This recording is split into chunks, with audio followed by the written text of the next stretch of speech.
All right, welcome everyone. How we doing? I'm just starting up. Guess we'll start with a quick prayer first, and then we'll get into what we're doing. Basically, first things I want to start off with is just a prayer, just a general prayer. Father, Lord, I praise your holy name. I thank you, Lord, for doing your great work in me, Lord, changing me, Lord, from who I used to be to who I am now today. Lord, you changed my heart, my mind, body, my soul, my spirit. Thank you, Lord. Help me walk in accordance to your will. You know, Hallowed be thy name, Father, thy kingdom come, thy will be done on earth as it is in heaven. Thank you, Lord, for this day. I'm truly a blessed man. No matter what the enemy throws at me, I'm still a blessed man. I thank you, Lord. Let your light shine through me, Lord, and in me. Let everyone here have a fruitful time today. Let everyone here see your work, see your power. Let everyone here just have a good time, learn a lot about programming, learn a lot about you, Lord. And just have a good chill time with everyone hanging around. Let everyone here be blessed, Lord. That thing they're looking after, that thing they're looking for in their life, Lord, let them find it. And yeah, I just want to praise your name. Thank you, Lord. In Jesus' name we pray. Amen. Right, I also want to just prophetically, so New King James, Psalm. We just got to do Psalm 23. Actually, you got to do it in King James, because if not, it doesn't sound as good. This one you got to do in King James. The Lord is my shepherd, I shall not want. He maketh me lie down in green pastures. He leadeth me beside the still waters. He restoreth my soul. He leadeth me into paths of righteousness for his name's sake. Yea, though I walk through the valley of the shadow of death, I will fear no evil, for thou art with me. Thy rod and thy staff, they comfort me. Thou preparest a table before me in the presence of mine enemies. Thou anoint my head with oil, my cup runneth over. Surely goodness and mercy shall follow me all the days of my life, and I'll dwell in the house of the Lord forever. Amen. May the Lord's blessing on me run it over into your lives, guys, and I hope you all having a good day so far, and I hope you all have a fruitful time during this stream. Right, I got the chats up now, so let's get started. Here we go. So today we're doing PBR, physically based rendering. So the basic idea of PBR is, what makes rendering good these days is a good lighting model that's physically based, right? So what it means by physically based is it's not physically correct per se, but it tries to be as physically correct as possible, basically simulating what light does and estimating what goes on with maths, basically. So there's like a surface, a ball might not be perfectly flat, right? Perfectly smooth, because if it was, it would be a mirror, right? Like this one. But if it's like a different surface with a different texture, you want it to be, simulate having a microfacet is called, where it's like microscopically it's little bumps, such that not all light reflects perfectly straight. It kind of bounces in different directions. And because a pixel covers a large area in the microfacet, there's basically you basically have an algorithm where it says like how much of the light is reflecting towards the is it the camera, something like that. Yeah, how many, given a certain vector like a surface normal and the camera ray or something like that, how much of the light is bouncing towards the camera type of thing. So there's some, but yeah, so it's the basic gist of it.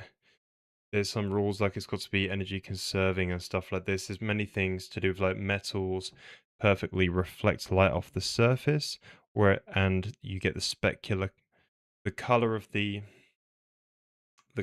metal comes as a specular color kind of thing, whereas plastics, so non-metals, the light will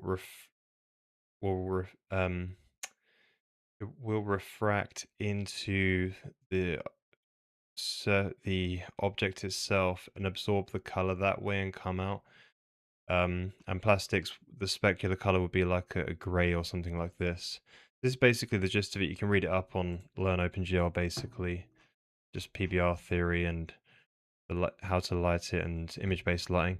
So we're going to be doing stuff like this. Oh, what happened to my... Oh.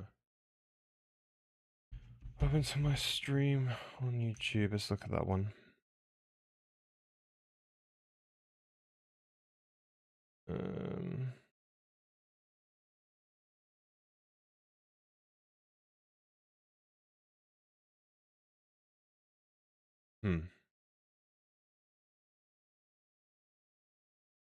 Right, we've got that there now. That's good. So yeah, today we've got a little checklist of getting the scene ready. We can get some spheres in there and stuff like that. They're a good little thing. Right, there's that chat window. Beautiful. So we've got a little to-do list here. PBR specular gloss workflow, so not doing metalness, roughness, such that we can blend the attributes nicer and get less artifacts. We're going to put some cube meshes down quickly in a 3x3 grid, and then we're going to ray march into them and to make it a sphere, nice and easy with that, making a sphere mesh. Yeah, so I guess let's just get started with that, and then we can expose time and day settings in the panel and make it such that the sun we have in the game, we can change sort of where it is, right? Because right now we've got the sky shader, which looks pretty cool, but we want to make, control where the sun is, maybe, just with some settings, which would be kind of nice. So let's just start off by getting the 3x3 of boxes. So what we can do is go into the Draw 3D shader, and we should just be able to get this little lovely thing.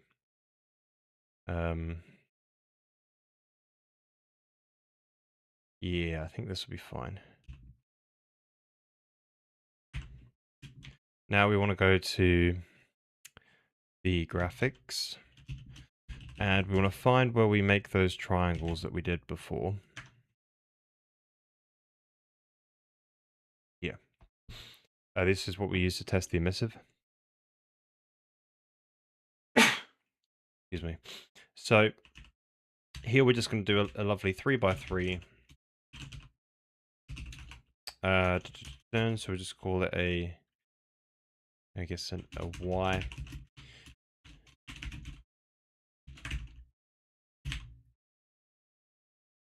All right.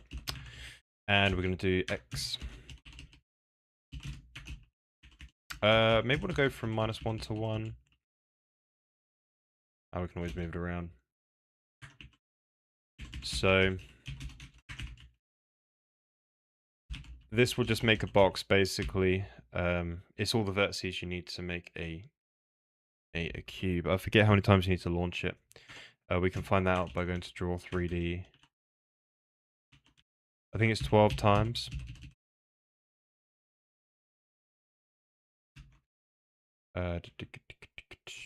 Start drawing.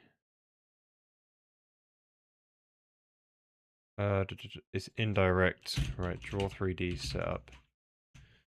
14 times. Okay.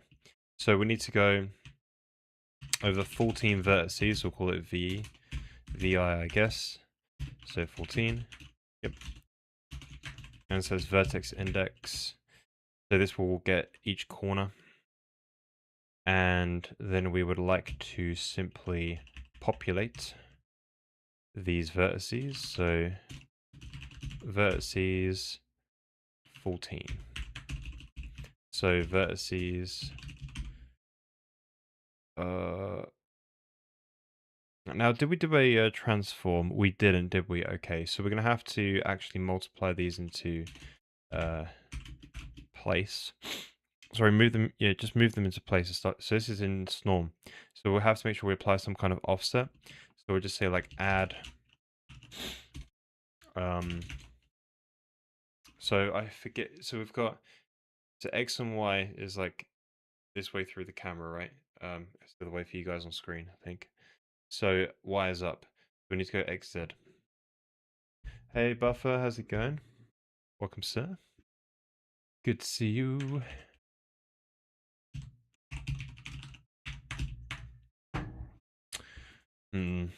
So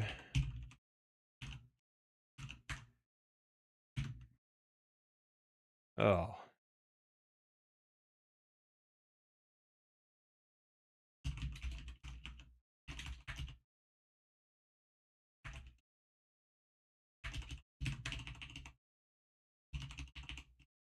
Subtract.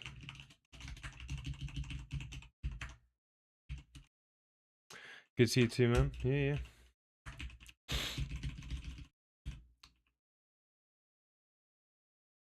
Sub S. And then we just need to sort of move it into place, I guess, based on.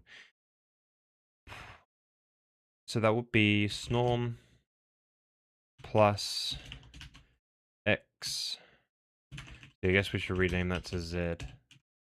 Now, we're probably going to say X to cast it into a float. X take 2. Oh, crap.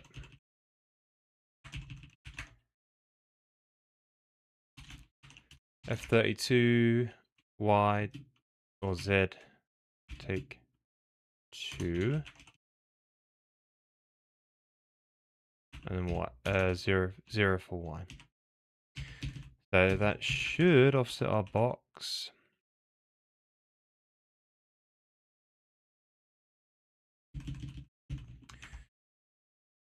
Right, so now we simply just take the mesh. Now put the mesh like so.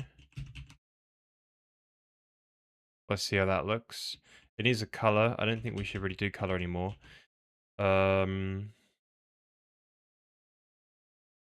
Yeah, we'll see.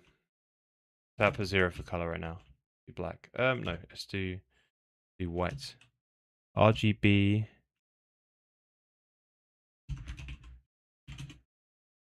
See how that goes. So we should see a 3x3 of boxes, basically.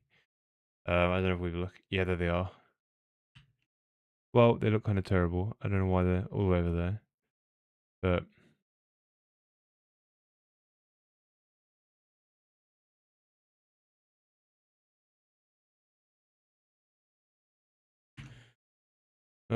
something is a little. Oh, this is triangle strip. Great. So because it's triangle strip, that's the reason why it's not working. So fun.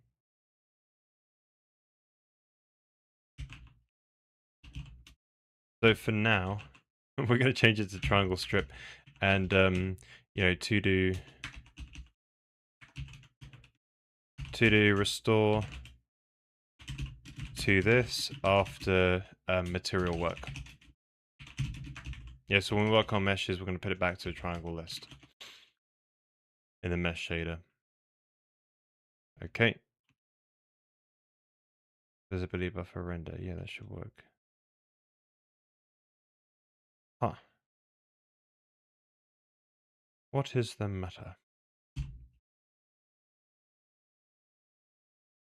Why you do this?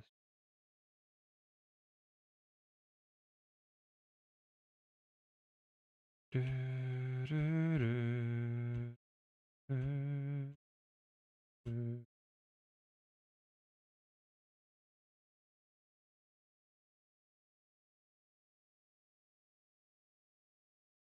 Huh. Maybe that's fine, I don't know. So let's go to the game. Let's go to orbit cam. And we're just trying to sort of like...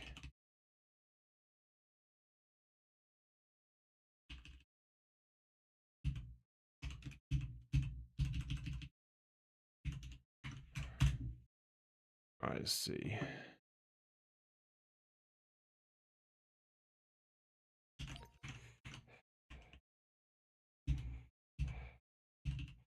So we need to take this orbit cam.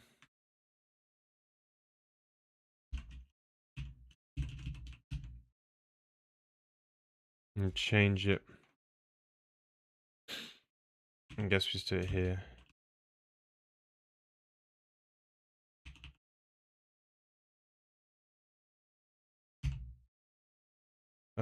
What do we do based on the time? I guess we can just plus equal.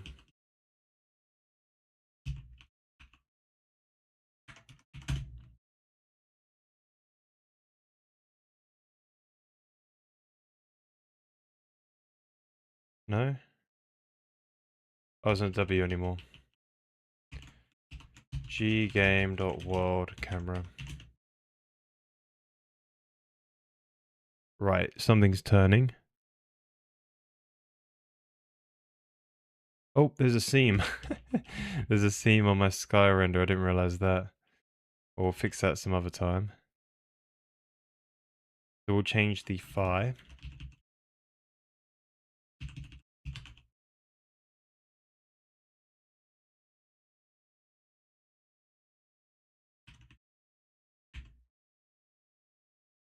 Radians. I use LSP because it comes built into Helix, and there's not really a good way to do it.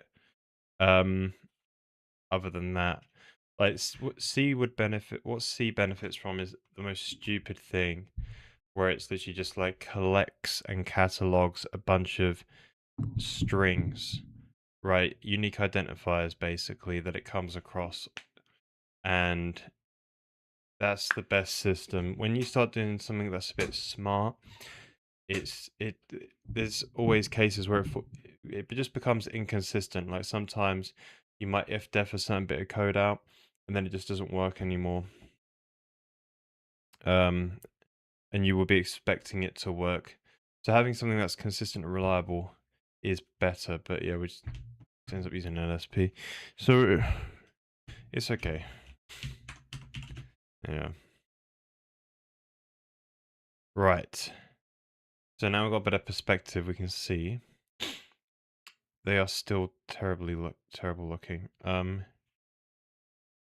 Yeah, so it's because my shaders are right. So it looks like I've got to change the. You know what we're gonna do? Rather.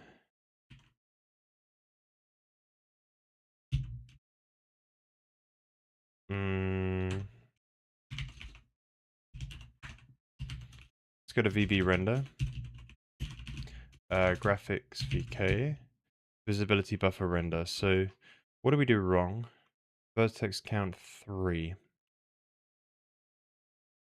Oh yeah, it's hard coded. That makes sense. Oh, we got a box. There we go. That's what we want, but we wanted many boxes. I think we are getting those boxes, but they're tight. There's 3 boxes there and 3 by 3. So what we need to do now, and they're nice and shiny, you can see the bloom on it. And I can't believe there's a seam in my sky texture. It's a bit annoying, but oh well. We can sort it out. Yeah, what are we trying to sort out? So there's the 3 by 3. Oh yeah, here it is right here. So we need to put a bit of spacing.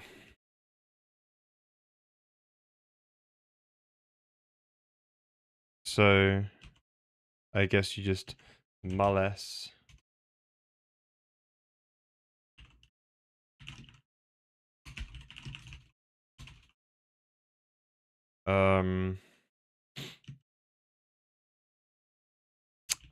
Yeah, you multiply the offset by something. So we could put like a 2 on there maybe.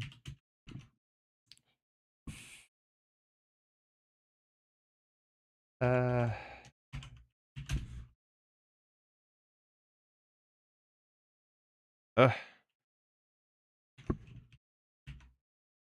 4. That should be 1. There we go. There's our 3x3, but I thought I took away enough. No, it seems like I need to take away more for some reason. I don't know what the maths is, but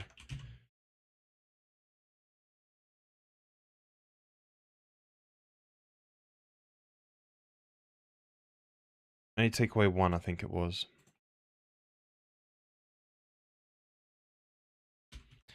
Just needs to be working. There we go. So they're centered around the camera. That looks nice. We probably might want to zoom in a little bit. So we can sort that out as well. So we just go to game.c.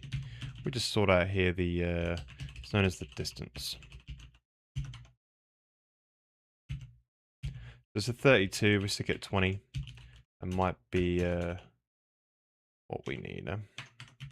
Oh, not plus 20. Dumb thing. There we go. Ta-da! Now the idea is we want to be shading these things with different materials and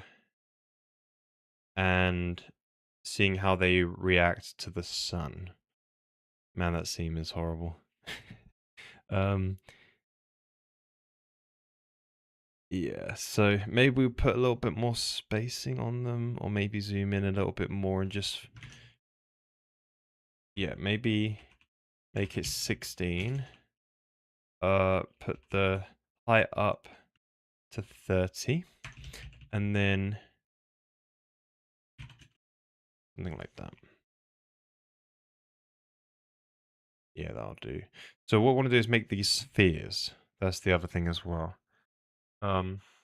Yeah. Well, you know what would also be fun?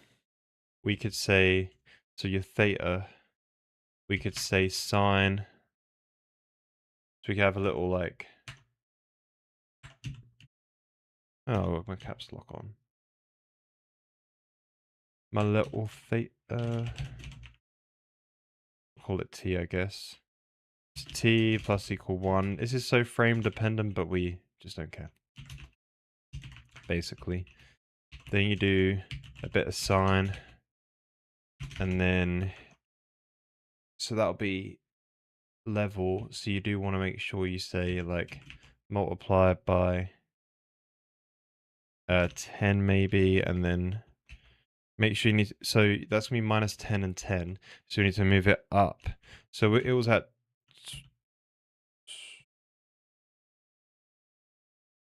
oh, sorry, theta's the spinning force, isn't it? Whoops, wrong one.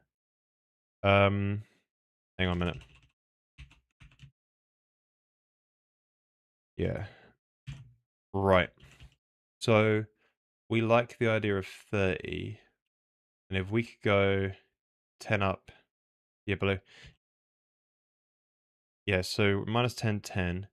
If we up it by 30, that might be what we want. Let's try that. So we get a bit of like bob. That's very slow bob though.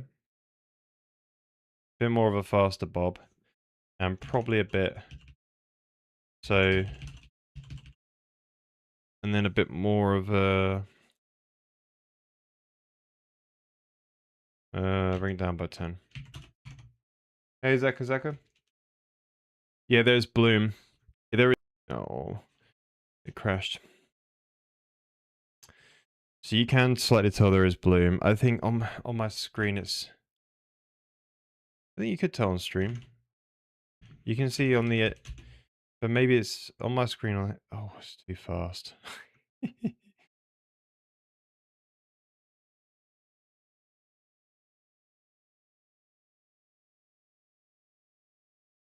Yeah, there's lots of Bloom. Especially when it gets dark, you can tell. So much. So fast, too much wiggle.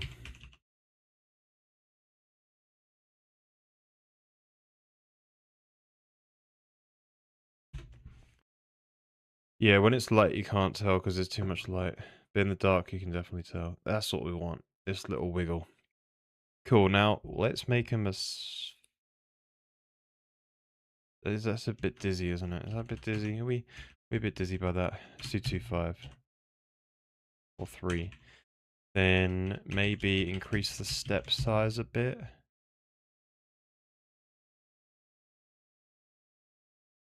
Make it 15. And then bring that a bit closer.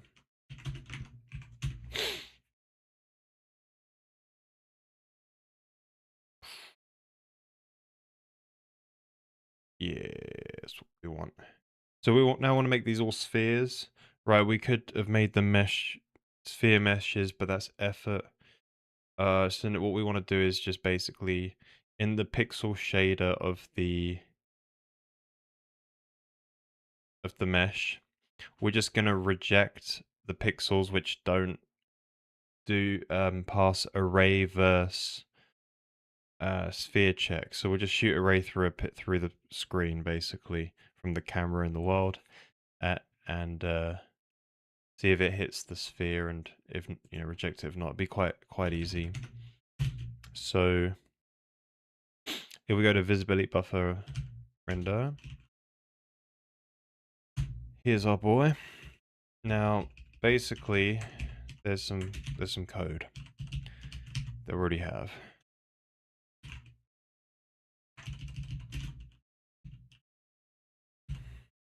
So ray direction for pixel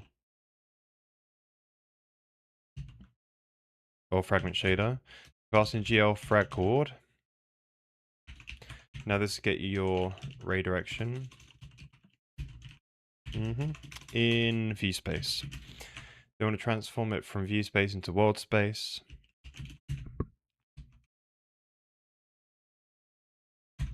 So we want this one.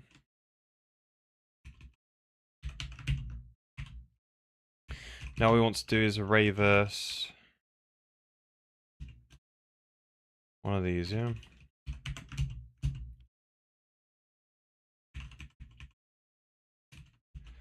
So you go to world from view space.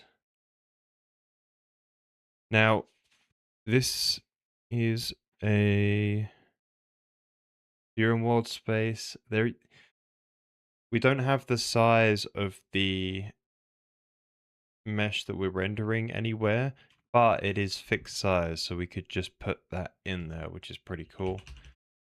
It's just hacked in there. It's not meant to be anything special. Right, looks like I've got to do something here. Oh crap. Oh. We do need the center position of the it might be in the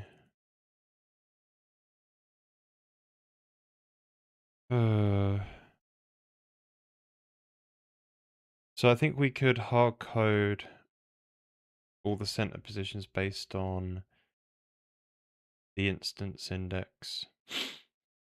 Yeah, so if we extract out the instance index in the pixel shader, we can figure out which one it was, get the center position, do the radius that way. I think that would be best.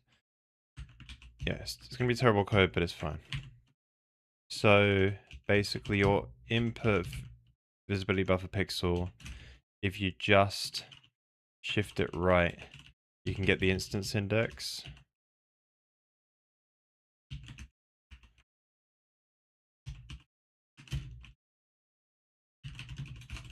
Then you basically reconstruct. It does. You reconstruct the 3x3, and you figure out which one. You can figure out the position again. So the position, the center position, if you will, is just vec3 instance index. Now you got the x that is probably needs to be a divide. No, that's the mod 3, and then instance index 0 for the y, then divide for the z by 3. So now we need to do some stuff where it's like take away 1, such this -1 to 1, and then multiply by whatever the spacing was. I forgot what we did. The spacing was 4. Yep. So that right there should get us the center position. Now the radius, so I guess I could just put what's known as a sphere down. S dot center, S dot radius was 2, I think. We'll see. So we just do that. And then I've got to copy this silly function in because it's not in a shared header file, which is okay. You know, we can sort that out if we need to later on, but for now this will do. So if it's a success, or if it's not a success, discard. And there we go. So that's all we want to do. Hopefully we can achieve success.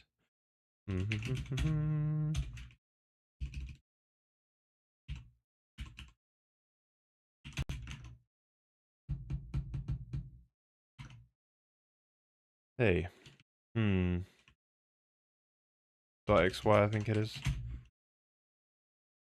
Right, here we go. Oh, okay, so we're getting some sphere-looking things. There is some sort of progress here. We just don't... Yeah.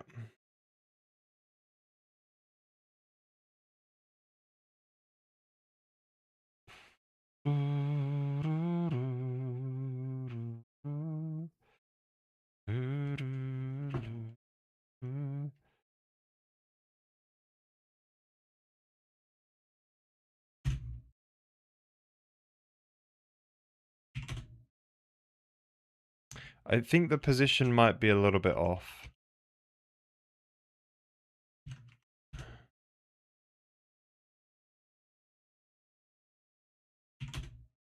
No, okay.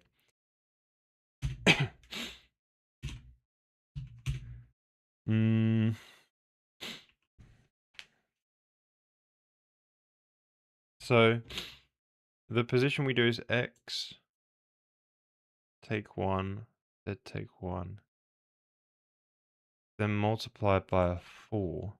That's the offset from... But the one in the middle should always be 0.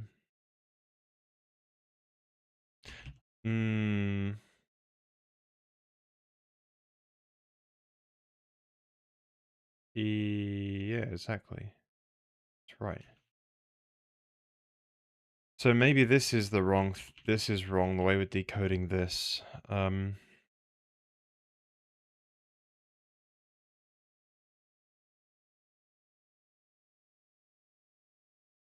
You only cross the x first, and then the z.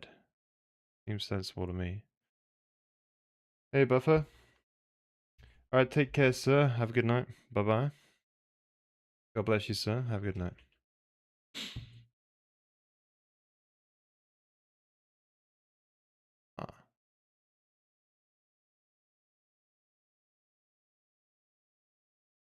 No wonder.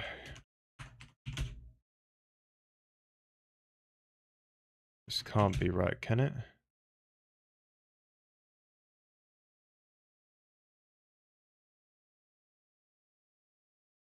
Right, we're seeing more sphere-looking spheres. But they're not rotating with the... Yeah, it's not right still.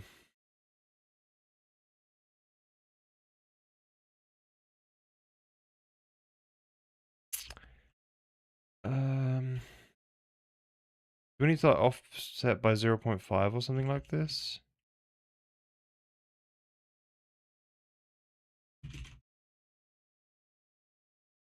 Or offset by 1?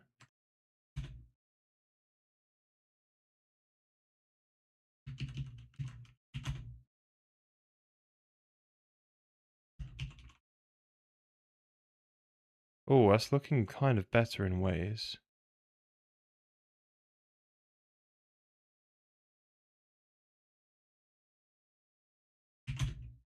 Oh, we're getting there. I don't know what we're doing, but it's getting there. Yeah, so it seems like the maths is right. They're just a little bit too far down one of the axes.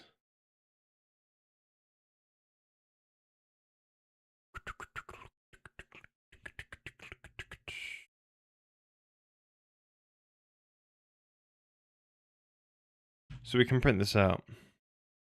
It won't be worth it.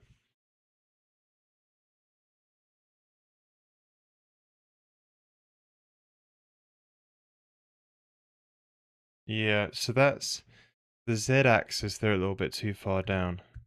That's what's going on.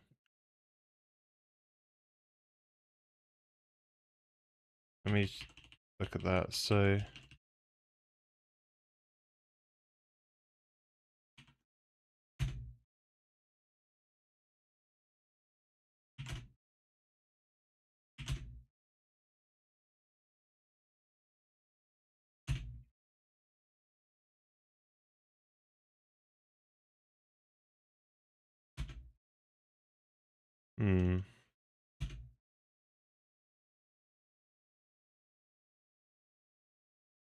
right. What could we do?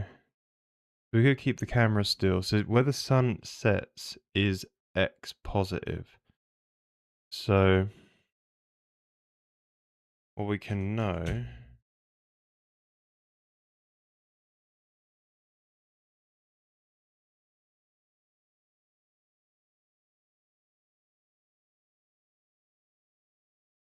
Yeah, what we can know.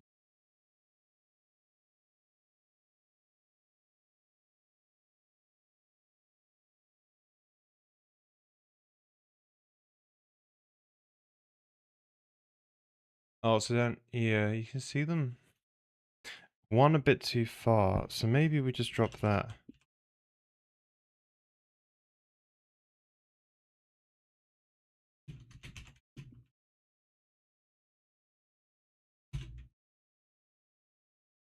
This is weird.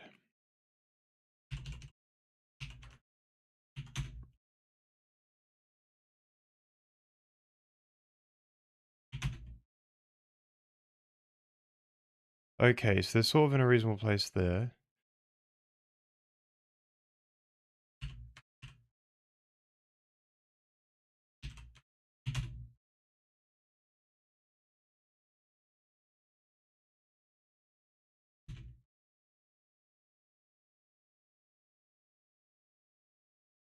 Hmm.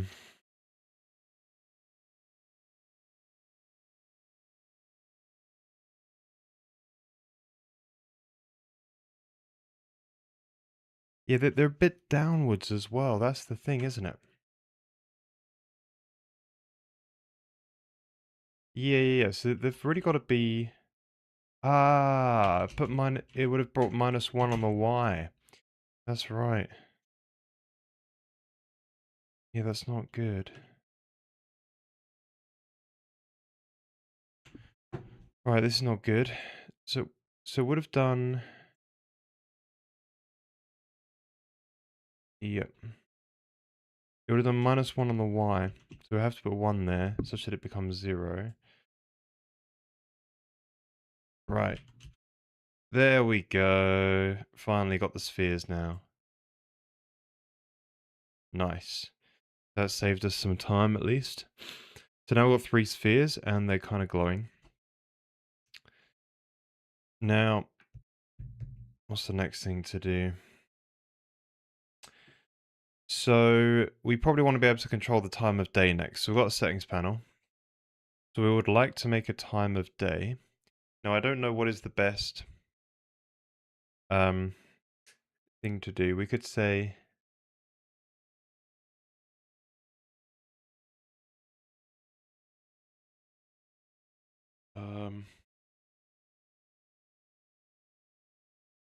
yes, we could do time of day where 0 is noon. Sorry, not noon. 0 is midnight and 1 is also midnight, I guess. Right, 0.5 is noon. I don't know if that would be a good idea. Or 0. Yeah, and basically just keeps wrapping around, right? That's the idea. A wrapping around float, maybe. And so it's just normalized and it could be... Yeah, I think that would be great. So 0.5 would be directly up in the sky type of thing. Yeah, maybe.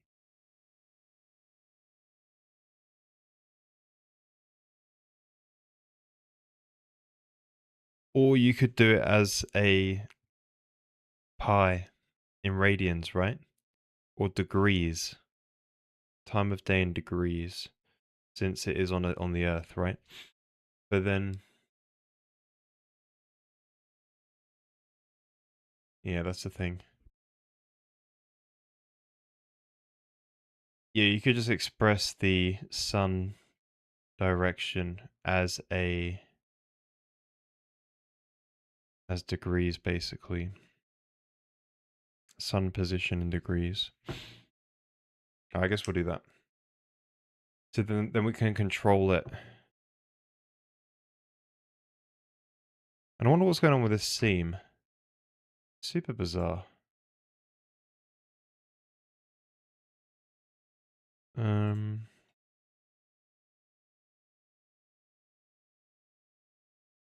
There's literally a seam. Oh, is that the downsampler? Right, it is being downsampled. Maybe that's what's it. There's a seam because of the downsampling. I would expect that to be the case. Yeah. So I think the seam comes from the fact that there's a downsampler. Sky downsample.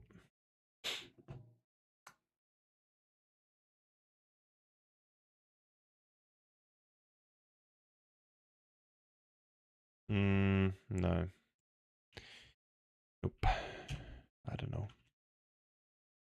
Sorry, we can just leave the seam for now. Well, if we go to scene shade. Hey, Zaka. Is a Skybox text generated each frame? Yeah, it's generated each frame at the moment. It's not the best performance, but it looks good. And I shall be sorting that out in the future. I've got some ideas. So someone, it was Psycode, suggested that there is a lookup table version. It's the Unreal Engine Sky Atmosphere. He was recommending looking at this version and do the lookup table. It has some downsides in terms of, like, I think the quality's slightly not as good and stuff like this. So, but you do get to avoid ray marching, and it's like a fraction of the cost. And you can update it live, which is amazing. This is the paper here that it was based on. What? Yeah, so I might do that, or I might just update it gradually. I don't know. It takes 4 milliseconds at the moment. I could do portions of the sky based on where you're looking at, right? But then again, you have to generate the pre-filter maps as well, and stuff like this. It's long. But yeah, this sky lookup table doesn't need to be regenerated. Anyways.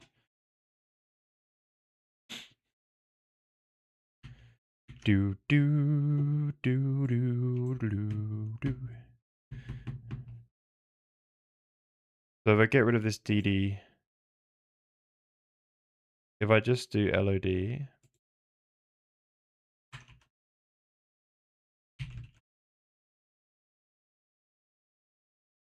does it get rid of the seam?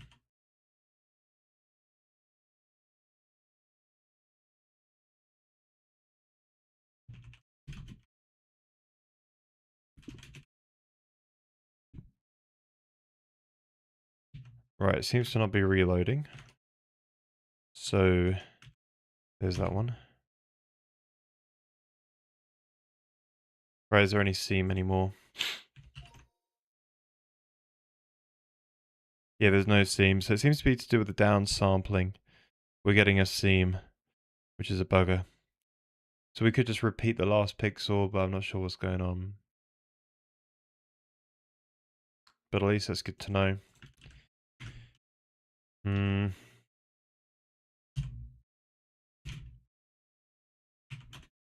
Don't know if I want to spend any time doing this or not. Load store, take some mean.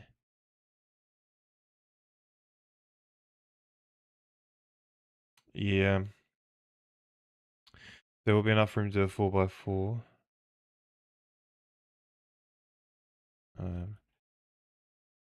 Yeah, I don't know.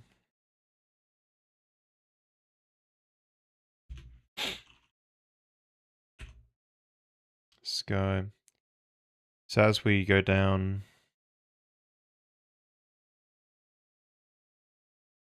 for some reason there becomes a seam. Oh, it's on a clamp. That's the whole thing, right? It clamps.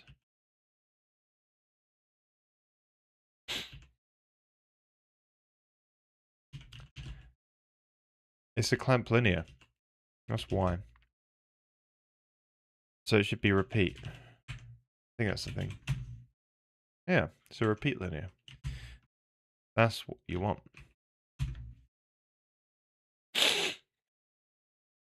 I still got the seam.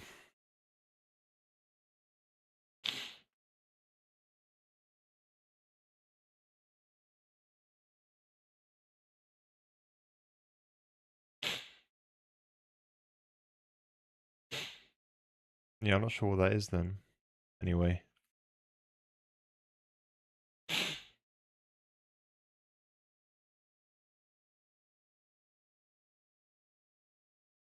Hmm.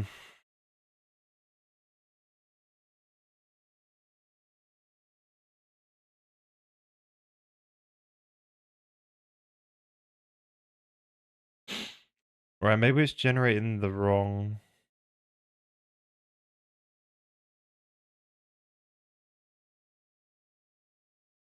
Hmm. No, that's right. Okay. Oh well. Let's just move on from that for now. Right, so what's next? We want to do the time of day, so we can put that in. Let's go to the settings. So we want to basically put like a sun position or something like that. We could do it in degrees. If we did it in degrees, it would have to wrap. So we'll probably have like a toggle to say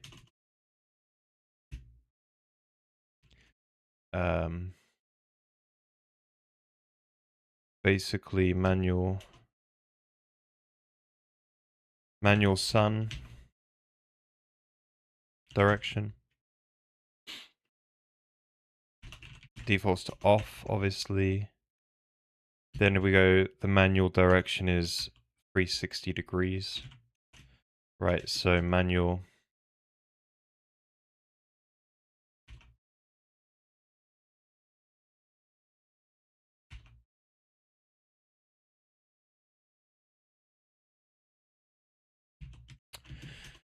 So default to 100 and so. The thing is about doing it degrees is the mathematical way is 0 is 90%, right? So we could, but yeah, no, we just might do 0 to 1. Yeah, I can't be bothered to. The 0.5, right? It's midday. Let's just do that. Cool. So we put that in. We could then pass it into the, I guess, the globals, maybe? No. Let's put it in the sky shader. No, I need to go in the globals. So, shared. There's the globals. We just dump it in here. We just say float. We do like a sun. I guess we put it in radians.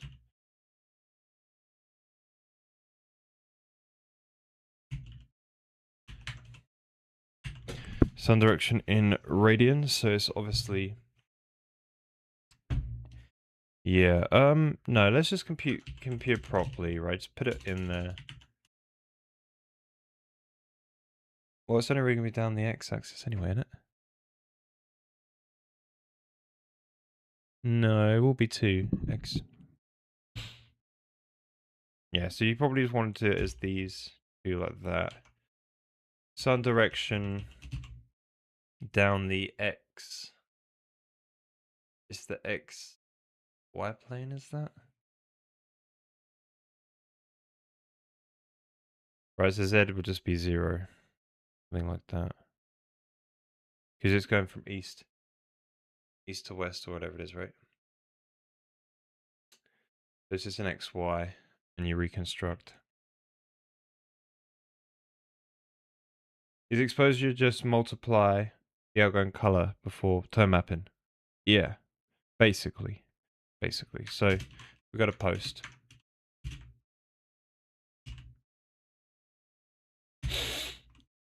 So I added the manual exposure as well. So we've got a manual exposure or a bias in EV100.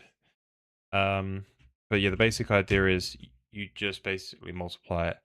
But you want to, so it just squishes it the range down, right? That's all it does. But to get the exposure, you can do an auto exposure mode where you basically compute the average luminance and then turn that into EV100, which is the exposure value. And then you basically got this function here, which just, you can find this function online, which calculates an exposure from an EV100, which is what cameras do, right? It's this sorts of maths, basically, given an EV100, which is quite cool. But yeah, it happens before tone mapping. Yeah. That's right.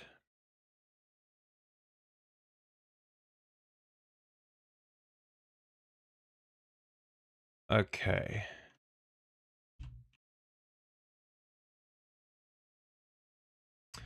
Sun direction XY, here we go. So to compute that,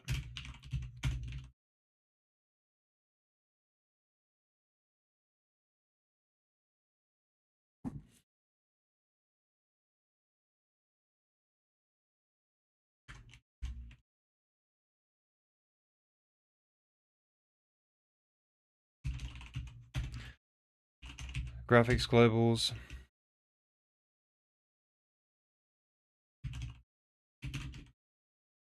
So we could do an XYZ, but the Z would just always be 0, right? So you just don't bother doing that. So we just take the G settings. Now, yeah, that's the thing, isn't it? So you might have it as manual. So you want to get the sort of like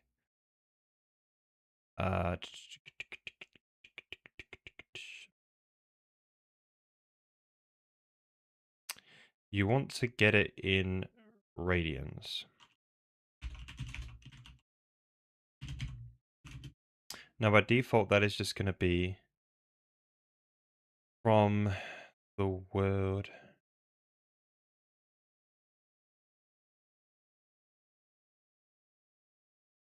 I guess it'd be from the world, wouldn't it? It's always from the world. So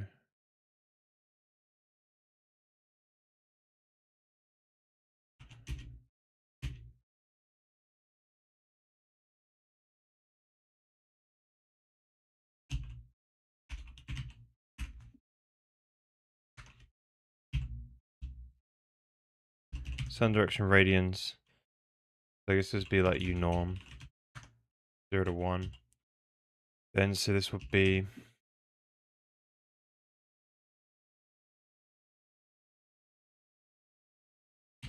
world sun direction unorm. So if 0.5 is going up, yeah, so a full 360 is pi times 2, right? So that means 0 is midnight, meaning the sun's directly under. So it's down at the bottom. Right, so we need to say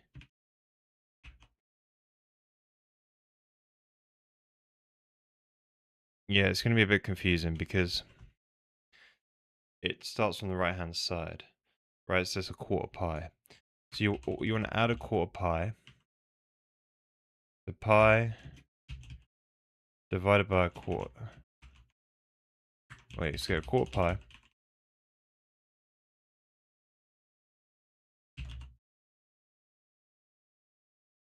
Why does it make it so difficult to get pi?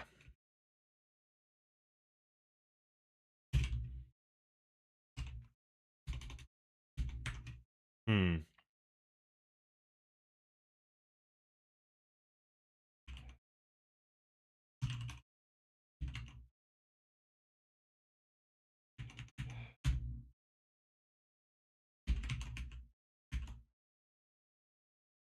That's what I want. Pi plus. Now every... It's pi times 2, isn't it?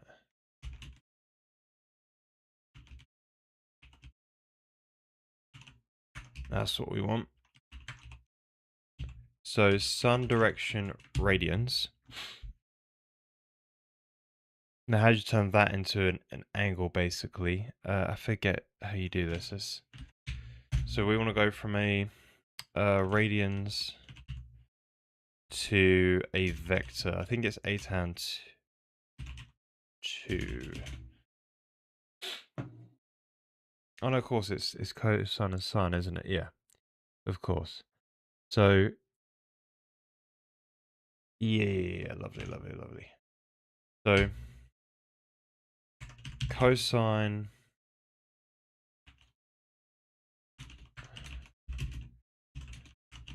been a while since I've done that. Sun direction. So there we go. Lovely. So that'll get set into there. And then, so from the game side, we'll basically just store in there, like, you know, in this world, there'll be a time. Is there a DTs?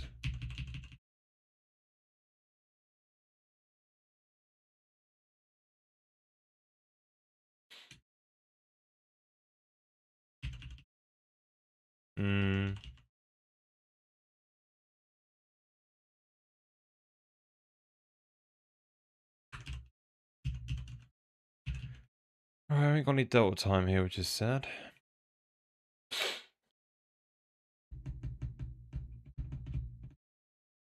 Yeah, I think we'll just up.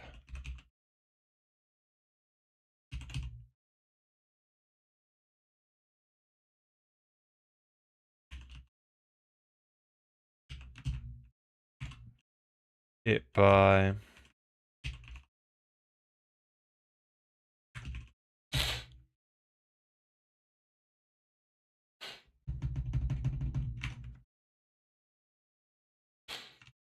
radio. So we've got the sun direction now, at least moving around. And so now in the sky shader, when it says like get sun direction, wherever that is, somewhere down here, this guy, it's going to be quite simple. So we could make this a function which is in the globals, global graphics, and that way we can get it from the material stuff as well. So this guy, wherever it is, yeah, let's get rid of this. Instead, it's going to be in graphics shared. There's accessible everywhere because we've got globals, right? And So it's just me called, you know, sun direction.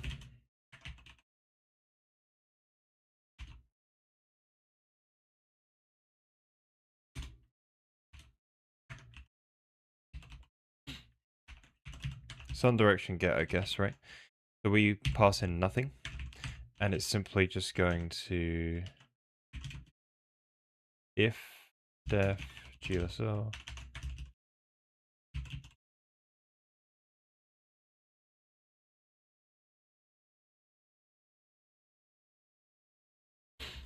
Okay. So we need to do a lovely G for global. That just gets it from the global data structure. So this will be sun direction XY. We're returning a vector 3 of that, but with a 0 Z. Lovely. And that's all we want. Now, so when we're in here, sun direction is just that. Nice. And then when we're in the game, we need to make sure and say, right, if G settings dot graphics sun direction. You know what? I think we'll overload that in the graphics side actually. Yep. So in the graphics side, we actually want to say, right, sun direction unorm. We want to say that is equal to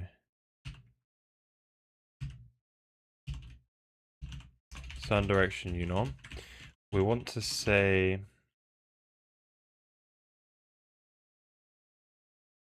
yeah, if G settings, I've got to recompile it. I can recompile that. Oh, okay.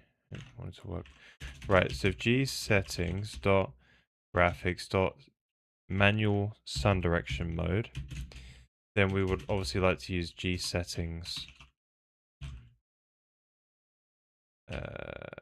graphics manual sun direction. Else, just use the world one. Now we try that.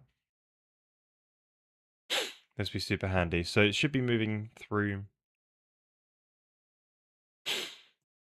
the time of day right now. You can see it, right?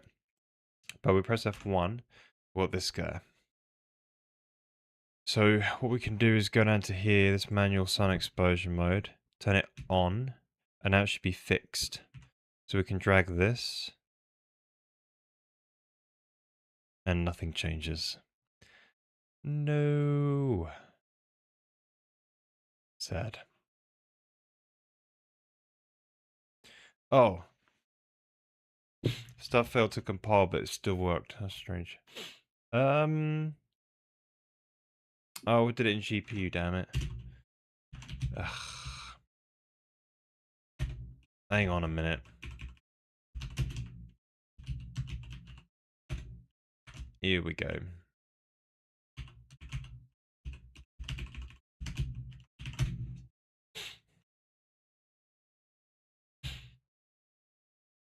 Right, let's try this one out. Still failed to compile. Right, this needs to say vec2. Oh, underscore.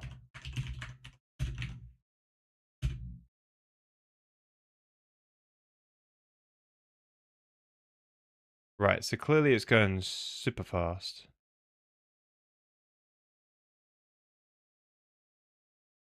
So the sun is actually spinning around the world.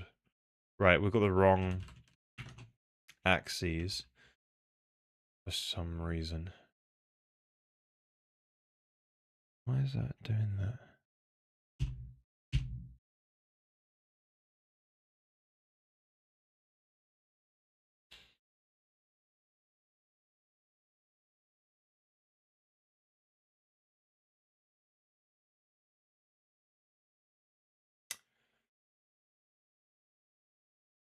So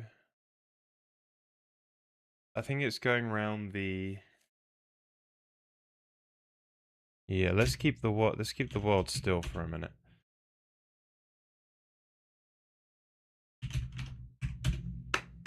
Here we go. Keep the world still for a minute. See, the sun's going round this way, like it's going around the surface, basically the horizon. What we want it to be doing is going up in the sky and over. So why is that happening? Like,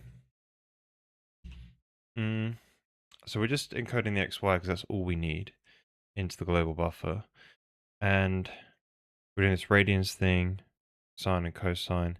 So it is obviously going around in a circle from what we understand. But then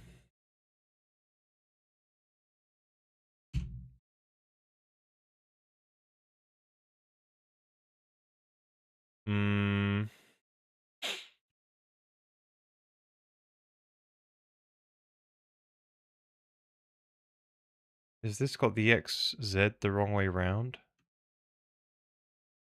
So if I say dot XZ,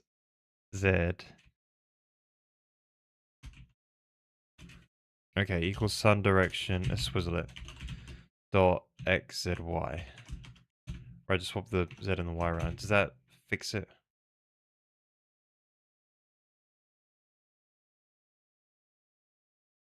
No.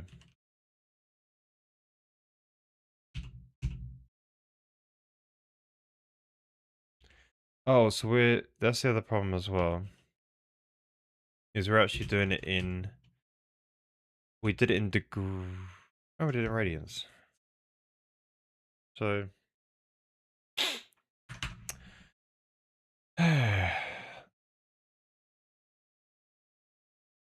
right, let's print this out.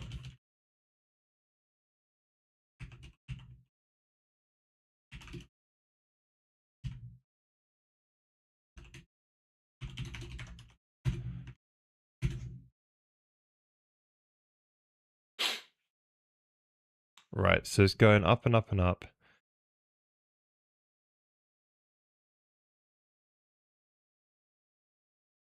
That's fine. But then what about...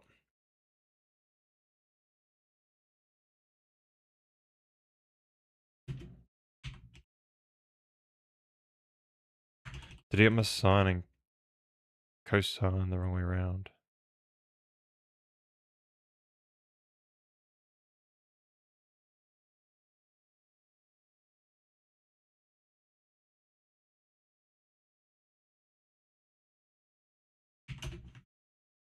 So this is the vector.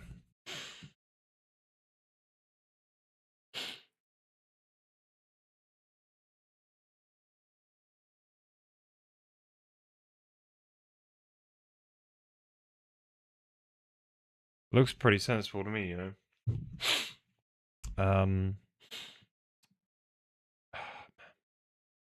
You know, it's going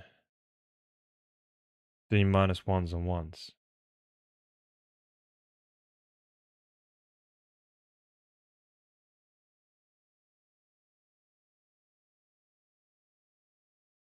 So it's going round and round and round. So we're going across the XY plane.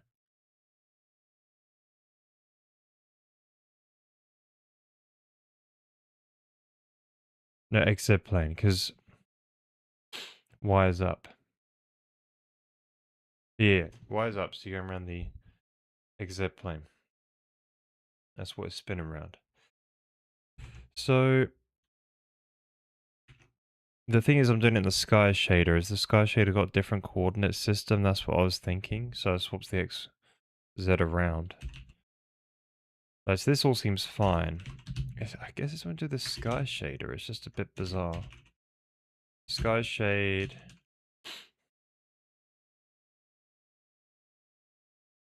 So I guess we can just hard code this, right?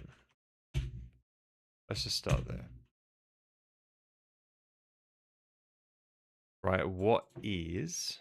Let's just leave this up. We've got hot code reload, so let's see what goes on. So do sun direction equals positive... Oh, what's happening in my hands? 0, 1, 0. Oh, so 1y is as if it's 1x. What is going... Oh, a z. Yeah, so if I do that, it goes up into the sky. Man. That's terrible.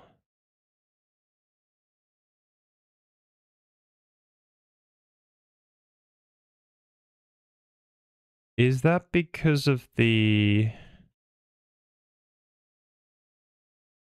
That's because of this guy, isn't it? Right, hang on a minute. Sort this out.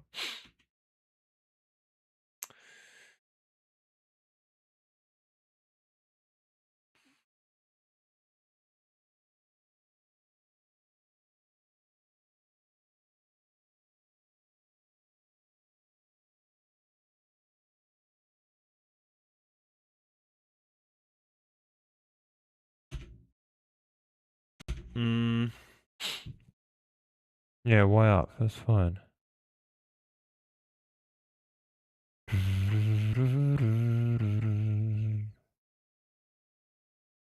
Yeah, so it should be Y up.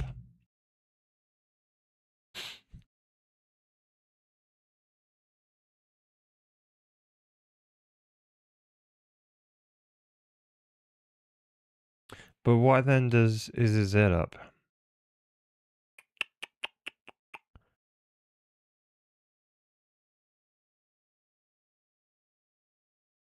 Maybe it's nothing to do with that.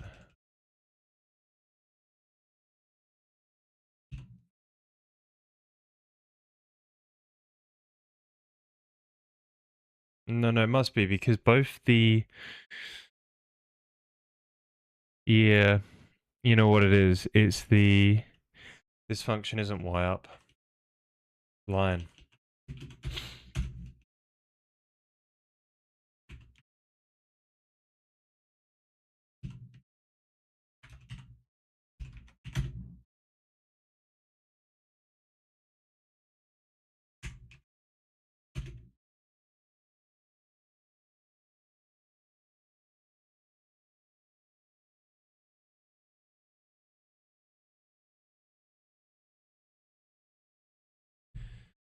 Right, so now we're like a landscape sky.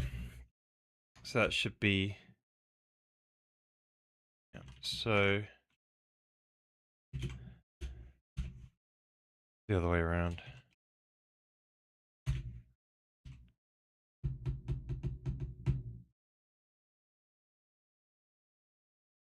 Sampling it.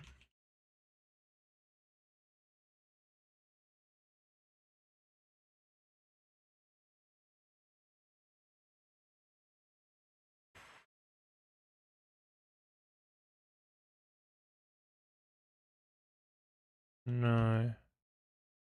What's going on then? Why is it...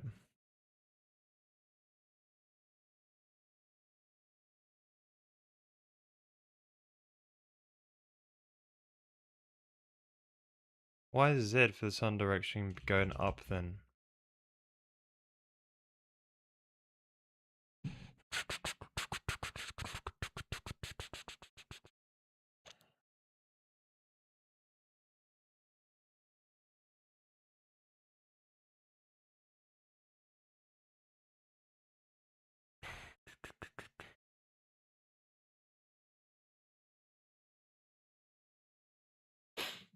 Hmm.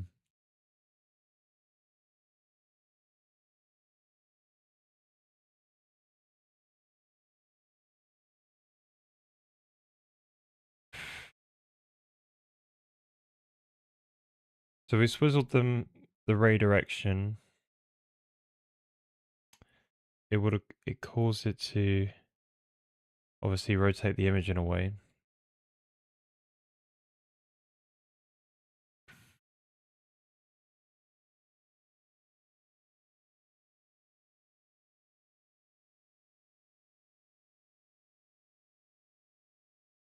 Which is not what we want.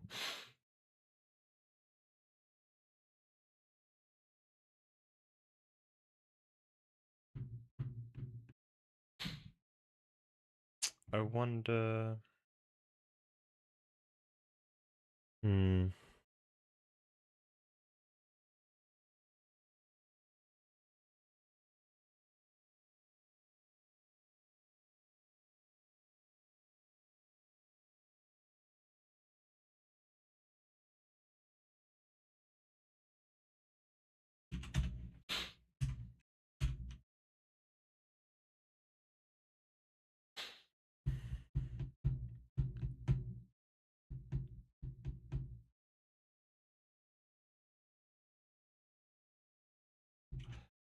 Maybe she's Z instead, but then that would be. No, that'd still be wrong, I think. No, yeah, of course. Yeah, I wonder. So you swizzle.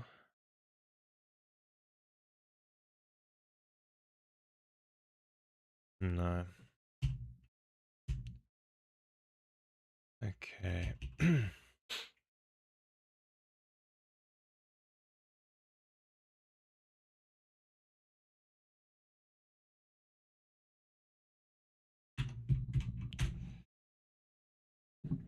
Hmm.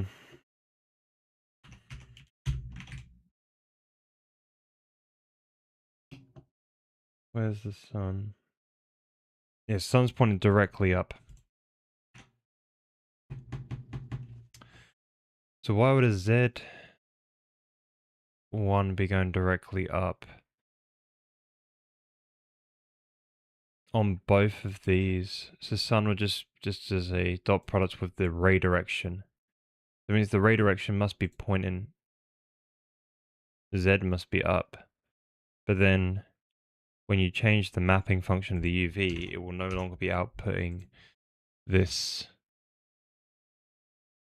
Yeah, you see the sun's right at the top, right? So when you change the mapping function, such as 0.5xy will point to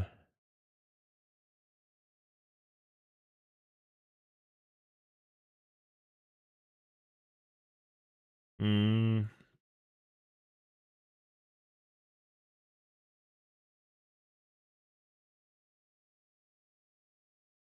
so you might then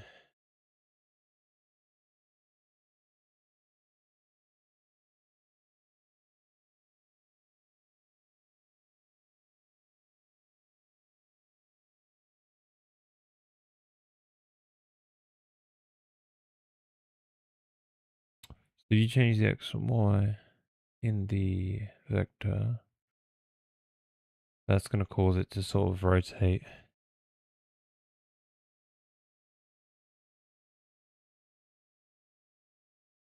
Maybe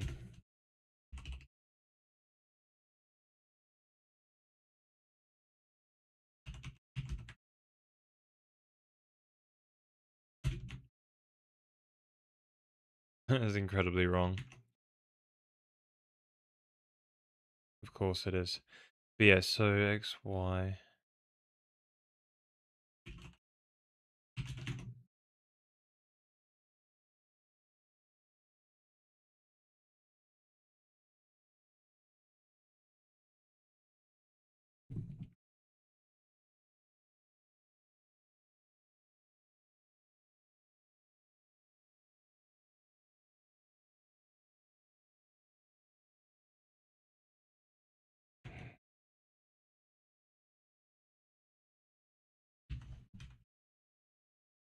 Yeah, maybe it's not this it's not this. Well,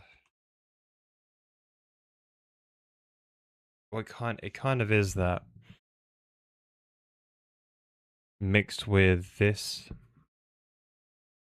function compute scatter assumes, yeah, it assumes a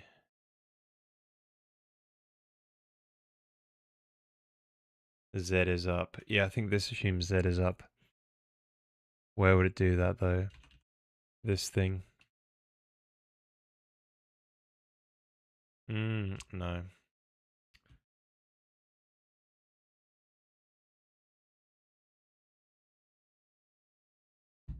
Yeah, maybe one of these.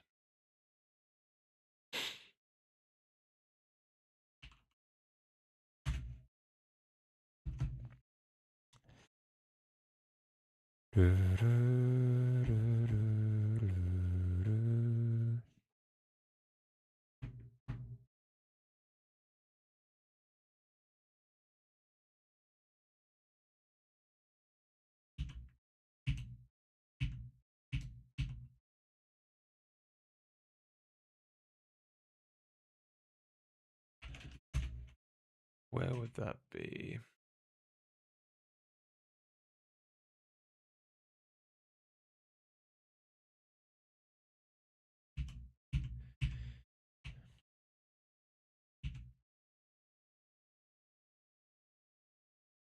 Yeah, that'd be it.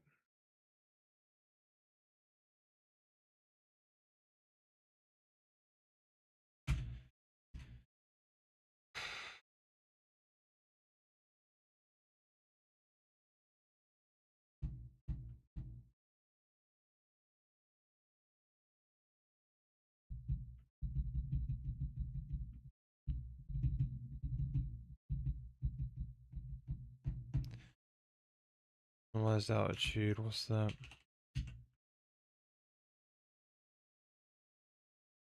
Hmm.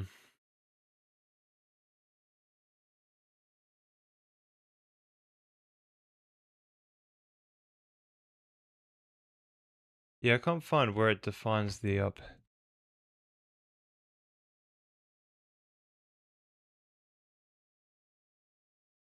Maybe not, okay.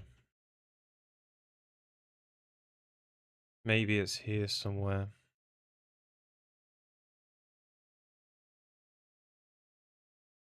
Right, it's got a ray sphere intersection. Maybe this is it. Because it gives you back. Hmm.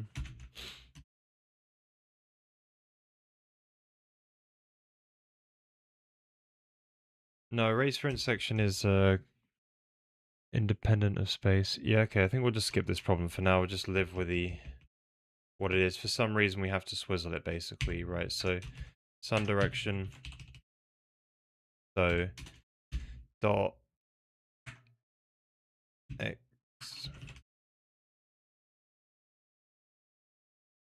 dot x z y equals sun direction. That'll fix it.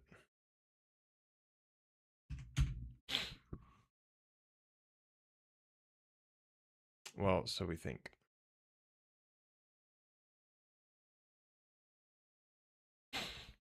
Let's put a manual. Right, so the manual one is on.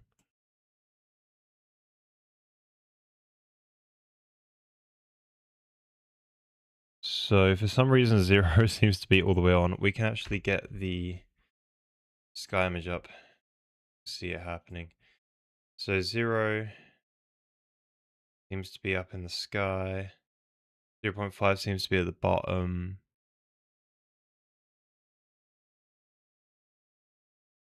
And 1 seems to be at the top. So I think I've got it the wrong way around. Oh, no, I haven't. It seems to be yeah, it's a quarter off, isn't it? Yeah. Alright, not too bad. So we can tweak this. So graphics DK. So yeah, I'm not sure what happened there. Let's get rid of this quarter at least. Let's just start there. Where does this go now?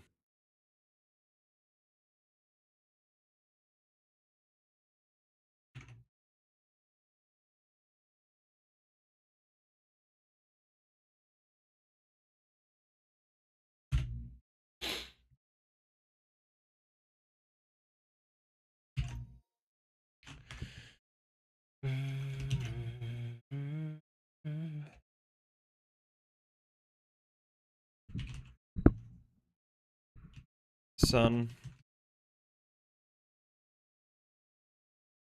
Right, 0.5 seems to be Oh, it's interesting.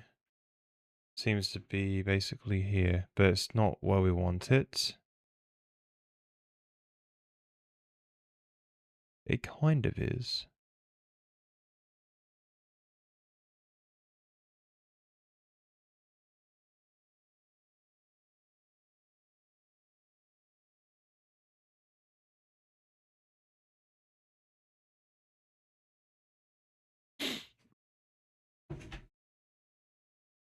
The 0.5 gets you all the way around the other side of the... Yeah, and then 1 is going like under.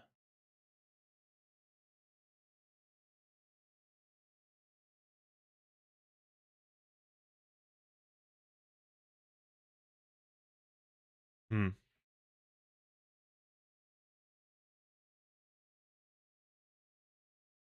Yeah, should we keep it like that?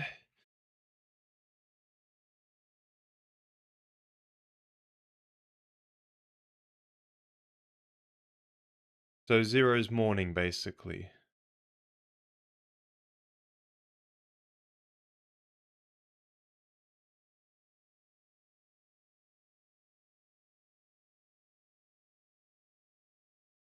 Hmm.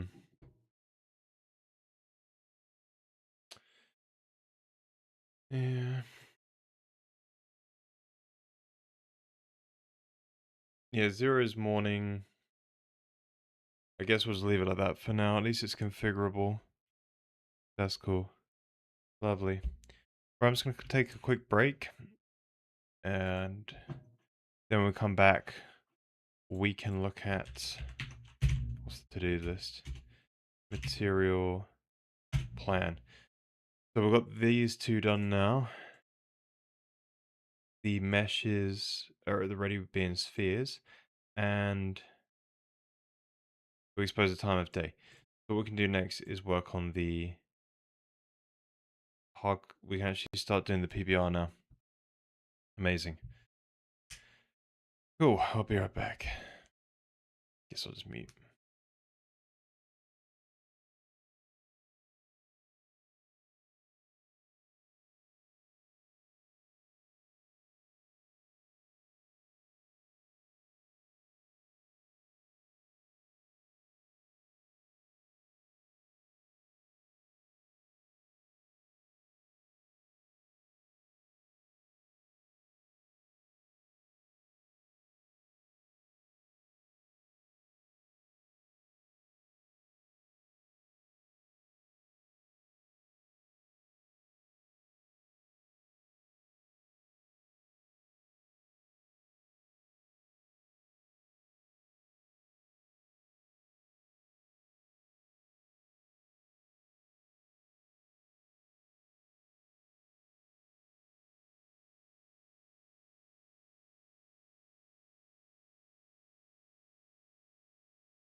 Welcome back.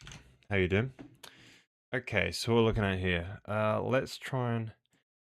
Yeah, so I wanted to make sure to get PBR going now. So... Oh, I guess let's go and fish out some of the old code. for it. Yeah. So inside scene shade, all we want to be basically doing is, I guess so this will get the mesh instance basically, and we need to get the normal of the, yeah, we need to get the surface normal of each sphere. I think that's the first thing we need to do. So why don't we get that? We need the surface normal, and then we'll color it based on the surface normal. So back to where we were. We can get the instance index in the mesh. It's something like, you just need the center position. Again, it's hard coded. Like that.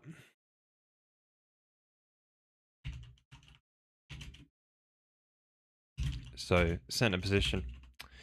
And we'll get this later on from the actual instance. Not to worry. We then want to calculate, replace this when we do meshes. Then properly.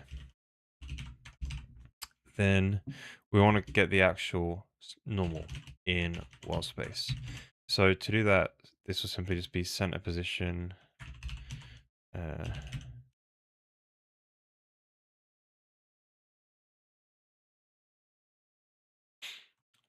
So we probably just want to do a ray direction.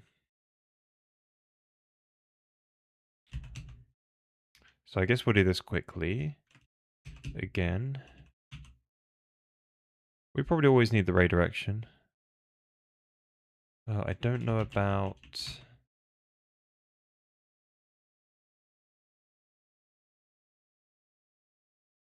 Yeah, so ray direction. So it'd be...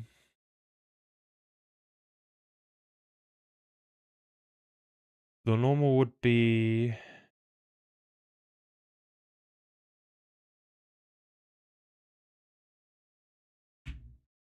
You want the origin as well.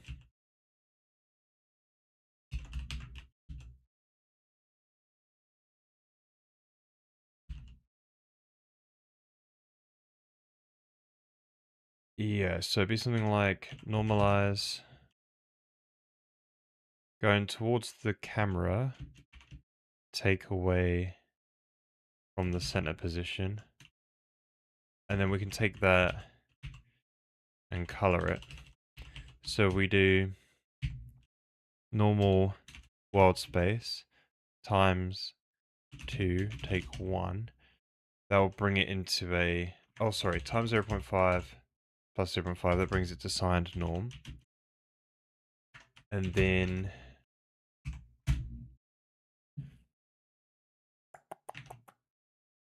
okay, so that wants just an RGB.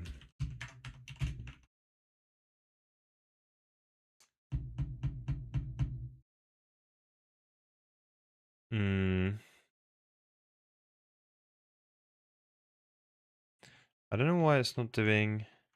Oh, sorry, of course, because we went to the ray versus sphere, haven't we? Yeah. So we actually need to bring this in. It's terrible, I know, but here we go. It will go.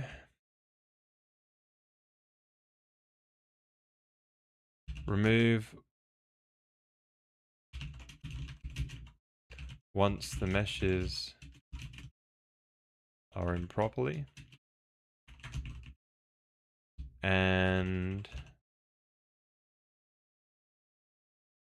yeah, let's just copy that into here for now. So we'll just do this again, another ray versus sphere, get the normal.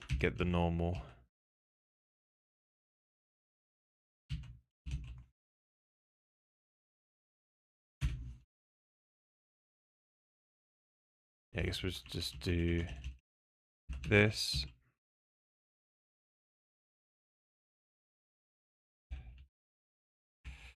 Then hit. So hits.normal. We've already got that. Alright, here we go. Come on. I was going to discard. I guess it's always going to hit. I think so. Ta-da! That looks alright. We can get rid of the... If we just keep it... If we just max 1... Or max 0, sorry. You see it working, right? So you've got a black quarter, which is the lower one, red on the right, green, and then yellow, right? So looking good. Although it does look, yeah, the lighting obviously can really, man, that's time of day goes really fast. So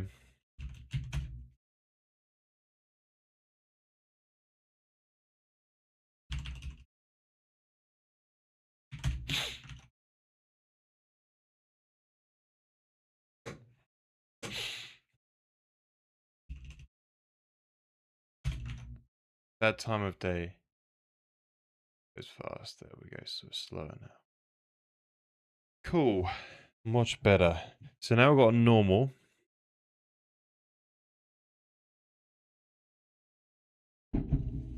A surface normal, we can actually start doing stuff PBR related. So what we need to go and do is get some of the code. So let's go and fish out the old project. So we're going to go with an engine, old code, modules, graphics, shaders. Yeah. Now we've got to get all the lovely PBR material stuff. So let's just search for material shade, I think it's called. All right, here we go. Blah, blah, blah, blah, blah. Yeah, so all of these guys. So I think we'll leave them... Yeah, let's just copy them into the shader. We can get them all into a shared header at some point. So we did GGX Trowbridge writes for the normal distribution function. The Schlick Beckman GGX. Right. Then we did Oren Naya. So, but we had these sorts of things and stuff. Yeah. Calculate surface color, lovely. Yeah, so we'll bring all this in. It's yeah.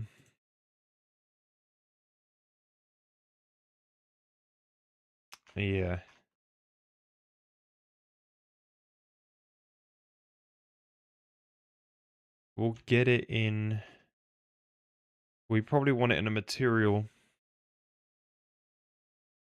.h at some point. I think. Yeah, we do actually. You know, we'll do that now. So we'll do... Oh, no. Let's just get it in... Because we get syntax highlighting in here. Let's just drop it in here for now. So... Alright. The basic idea is we...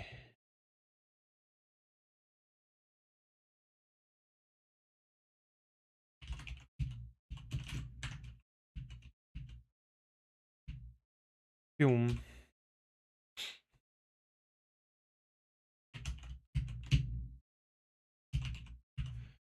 Yes, the basic idea is we've got some input parameters. So if you want to do material shading, you need the view direction. So the direction from the surface that's being shaded at that pixel towards the camera. The direction, the surface position where the pixel's being shaded. The surface normal, which is obviously the normal of the surface. You know what that means, right? The direction. You have the ray direction coming in, which is the opposite of this. And these are some ones off by 1 pixel, basically, so we can do mip mapping. I think we can get rid of that.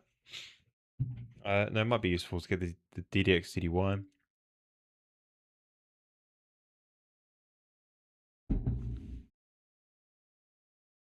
Depth. How far?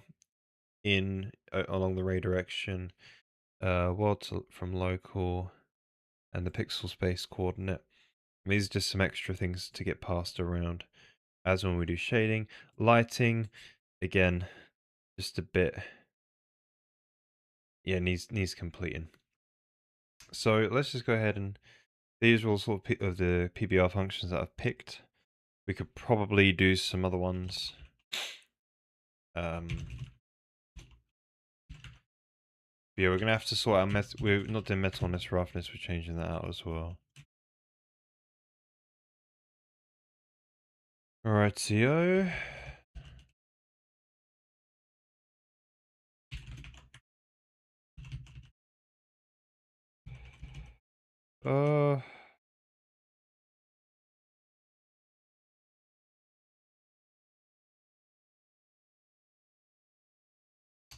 the vector 3.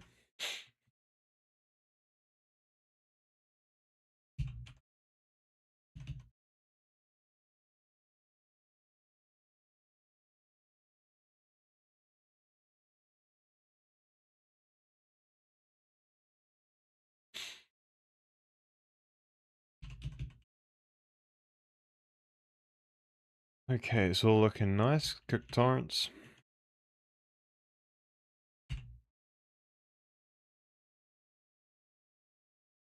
Okay, multiply assign. Nice. Yeah, we max it to avoid the divide by 0. RNI diffuse model. Yep. Now what do we... Yes, this just has roughness. We'll have to invert the gloss to be roughness. And that should just work out fine. Although it ends up just inverting it anyways. Sometimes. But anyways, yeah, it'll be fine. Albedo, might have to change that as well.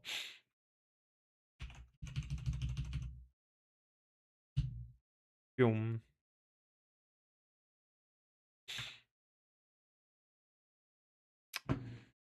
Cool.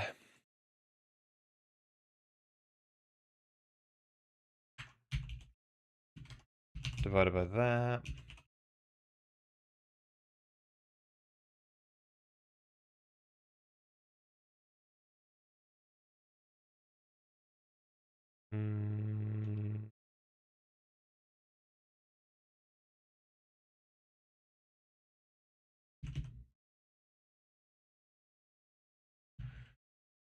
Yep, guess that's the way that goes. Luminance 3, so I guess it's a luminance E3, I think we call it. I have to sort that one out anyway.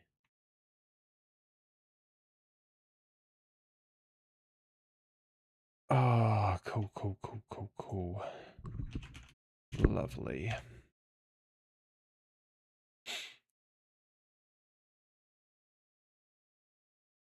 Alright, calculate light irradiance. Now, this was a... What light was this one in the end? I think this was a point light. Yeah, it was a point light because it's got a direction. This is specifically point light code in a way, but in general...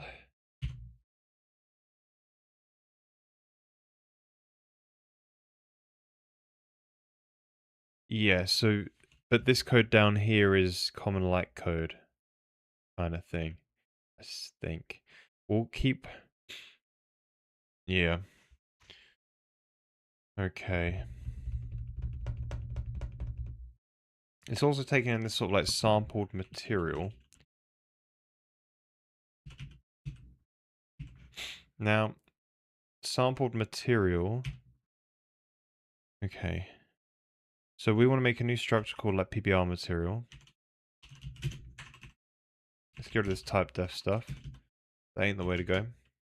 So we'll want to make one called PBR material. This is going to have the diffuse, specular, color, and gloss. Then we might have stuff like AO and that as well, right? Maybe baked AO into the material and some other things. So let's just get that here. So this will be the sample, yeah, PBR material.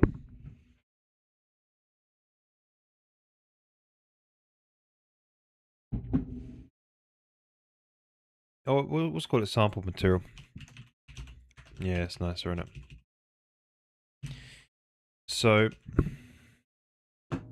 now the thing is, we need to have this metalness thing. I wonder how it can. Yeah, metalness. Where's that?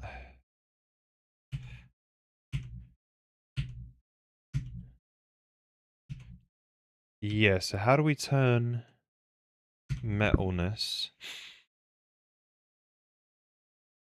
Right. So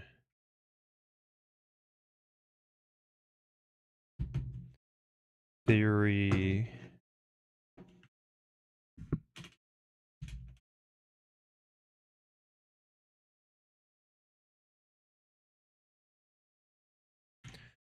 So diffuse.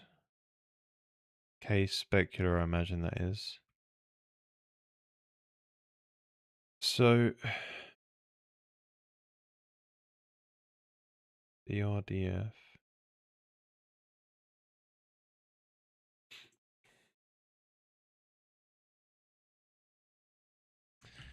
Right, see if we can find some resources on it.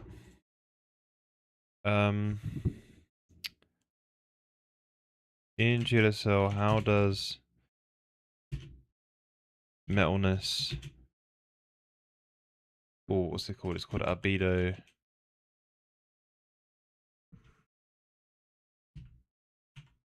Compare to diffuse specular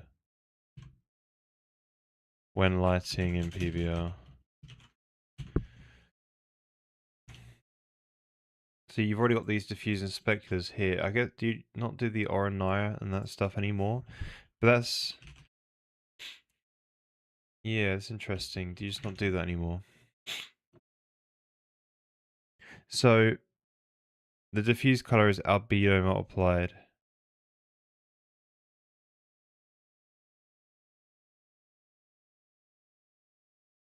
KD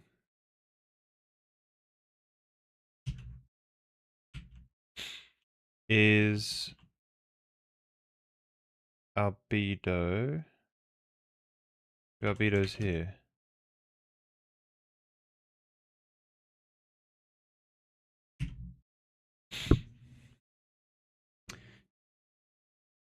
Use different maths to determine the physical outputs. Diffuse color and specular color. The primary difference lies how they derive reflectivity for metals versus non-metals dielectrics.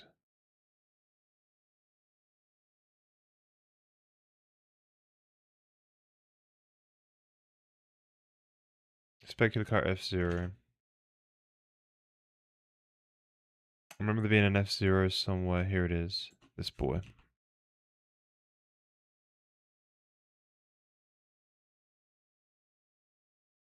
See, F0 is directly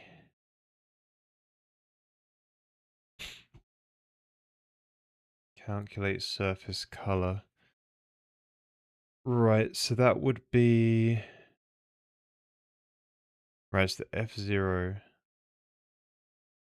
wouldn't be that. So it's directly from the specular map. Diffuse.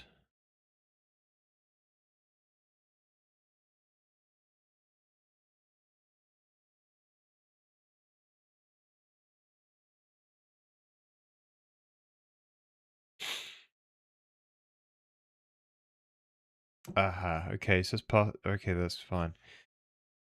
So diffuse would be albedo times 1 take metalness. Okay, but it's directly taken from diffuse map. Right, so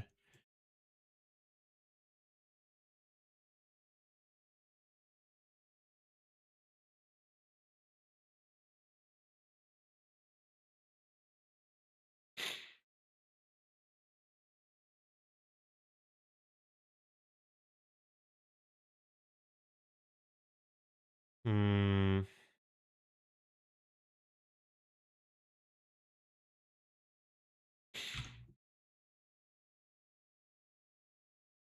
Yeah, sort of see what's going on. But yeah, we could do. We could call it gloss or rough anyway. Um.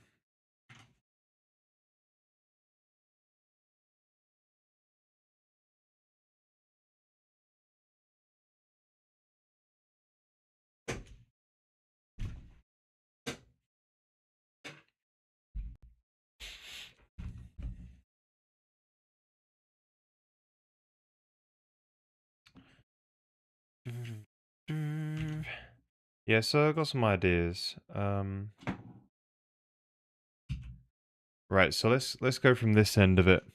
So we should be able to delete all this because it's basically right. What is this? Intertexture space, isn't it? It's like a DDX DDY. This might be useful still. All of this texture sampling, we won't do that anymore. So let's get rid of that.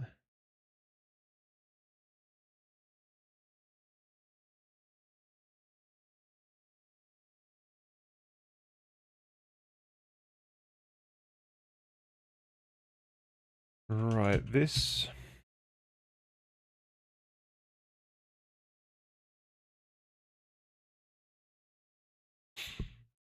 Into the local space, that might still be useful.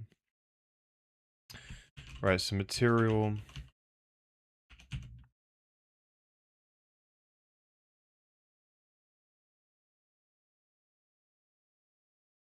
Diffuse.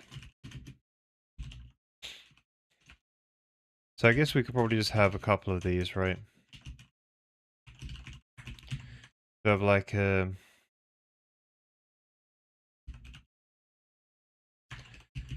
specular,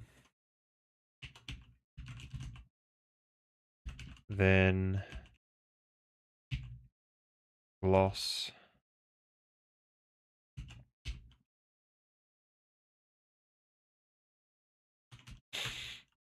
and then material AO, I guess. We'll look at that as well. All right. So we could say diffuse.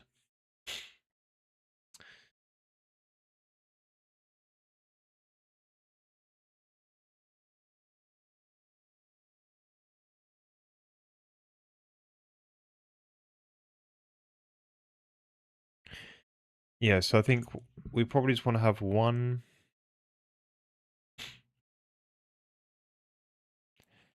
So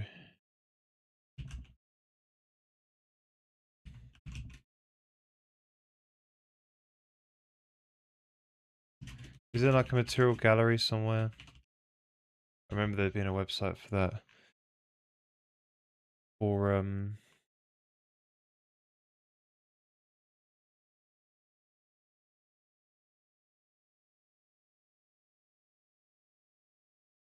2 secs BRB.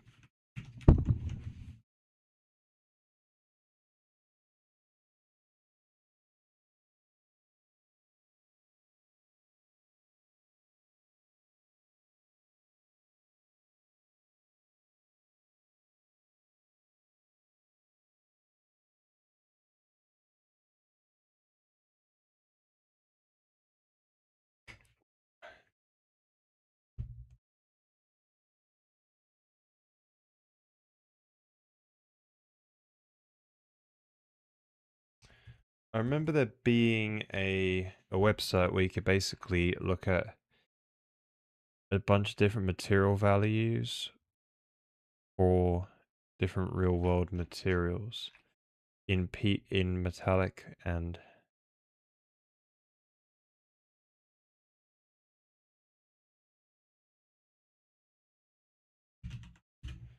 there was like an actual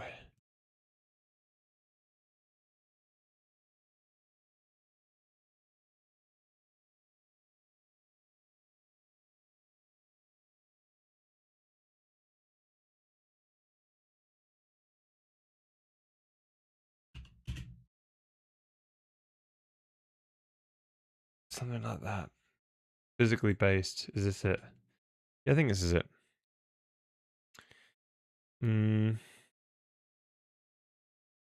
IRO specifies the color of the metal.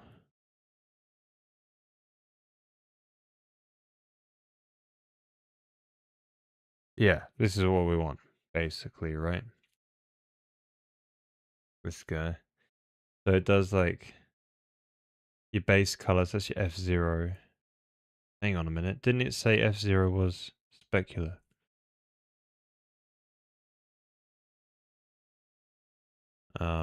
But yeah.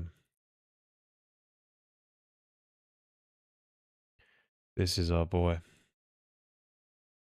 Color space, exactly. P3.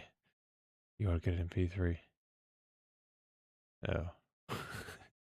Or you just do the conversion.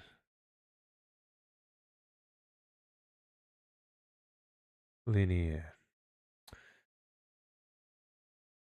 The base color. Wouldn't it just be black? Like, you'll diffuse.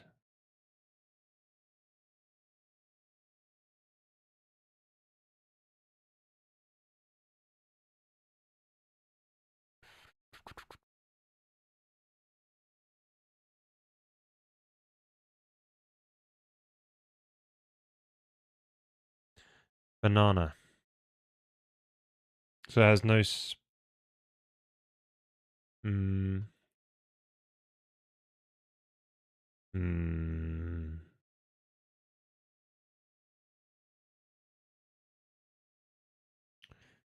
This is strange.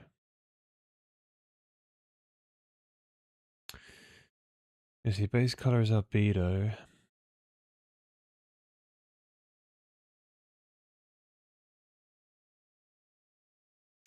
Where's something like a wood or something?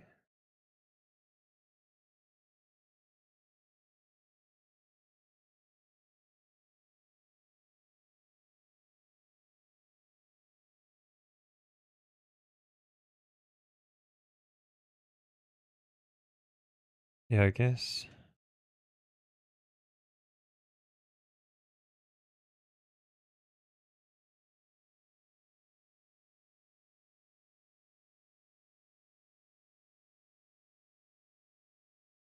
Hmm.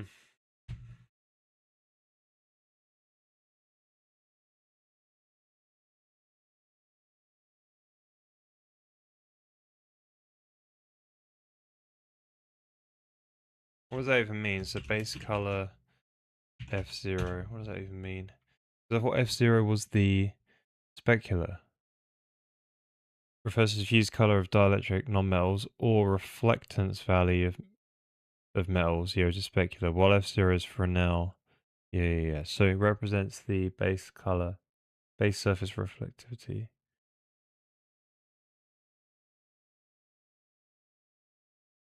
Yes, that means for diffuse you want it to be black. So yeah, so fuse. So say this is a metal, right? Let's do this red ionized one, maybe. Then this is what it would be as like a red metal. Then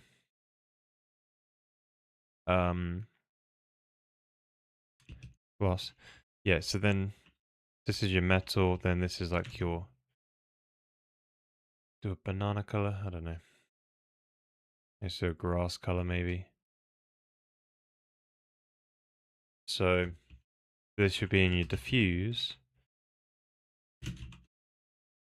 Now what is the classical specular color for, so it's your F0, isn't it?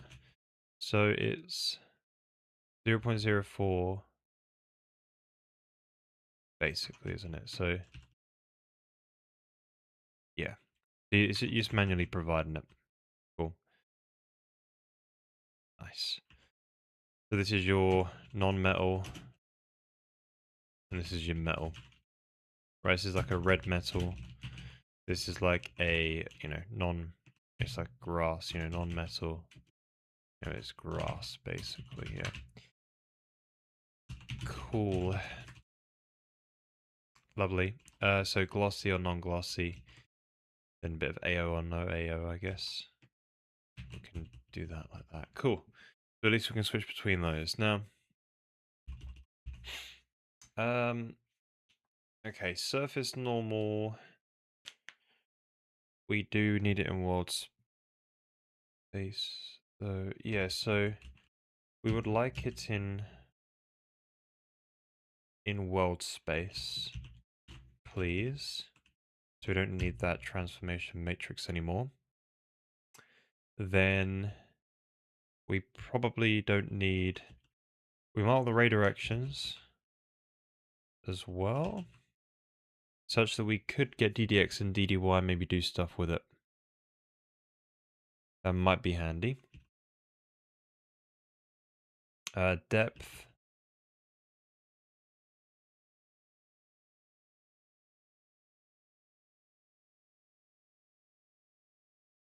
Not sure about that one. Just get rid of them. Excuse me. Right, so F0 will work that one out. Maybe we don't need that since we've got specular color now anyway in the sample material.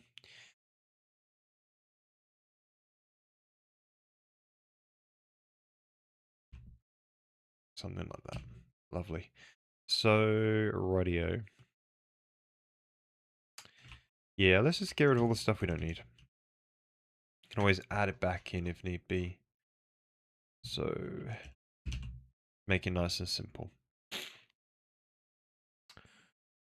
Okay, so we get rid of all this code. We need to remember to do this at some point. So inside the scene shade, oh, I'm already in it. We will want to convert. Oh, no, it's already in world space anyway. Okay, lovely. We don't need it. So F0 in this case, which we can get rid of, is just specular. So get rid of that as well. Get rid of that too. So it's shading surface normal world space and shading view direction.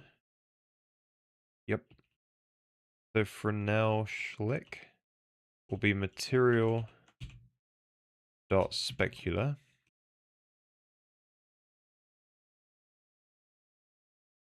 Right, so this is some lovely debug stuff to check and make sure the normals and that are okay.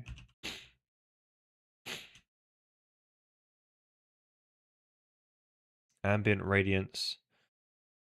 So that comes from the cube map, which we've got to get sorted out. Well, it won't be a cube map anymore, but the environment map or the irradiance map, which is like a sky, based on the sky map. We've got to compute one of those after we get the basic PBR going. So we could probably comment this out for now. And yeah, so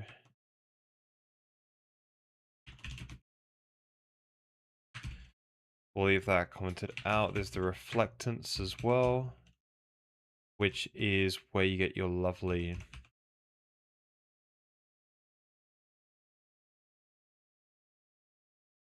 yeah, just reflections in your materials. You really need that.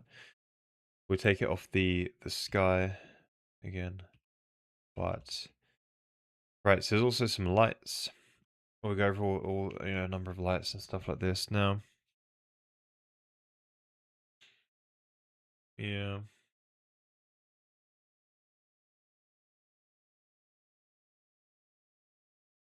Hmm.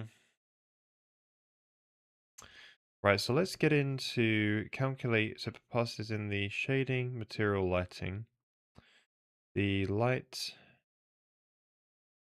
it calculates the radiance of the light. And sets that up. It calculates. Okay. I don't know why it needed to pass it into the structure like this.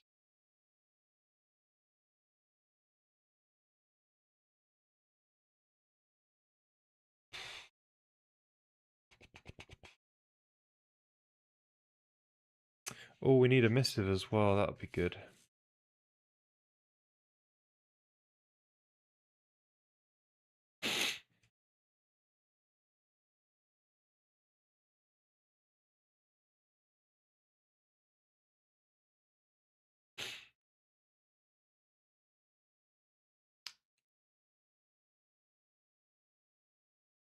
Okay. So when you calculate your light radiant, so light direction in world space.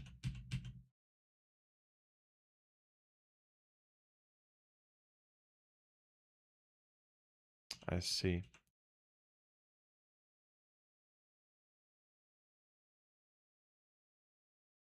So shading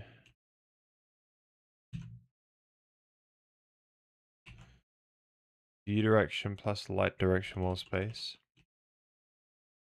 Normalize. That's your half direction. Yep. Compute all these. Now, where does it make it it was a point light, I think it was. Sorry, no, it was a spotlight. I was get confused with those. So where does it control that? So we want to make it a directional light as well. So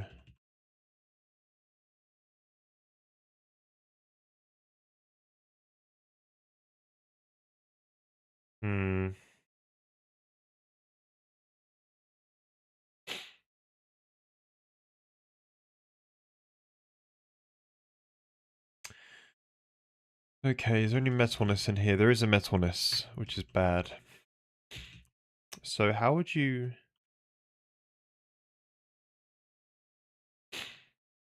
handle the KD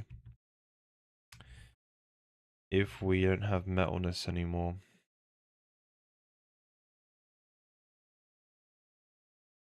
How's Fresnel Schlick? Yeah, so we want to make this gloss anyway.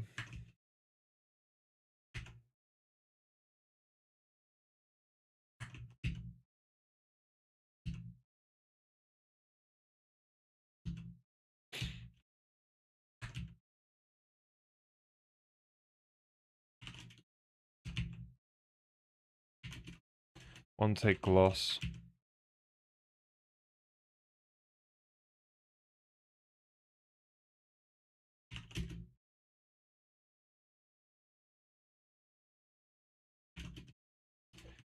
Material gloss.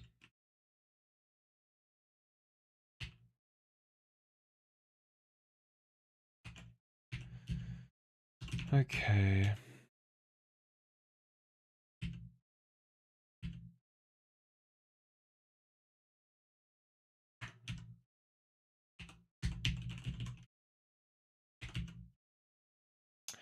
So how about the Orania?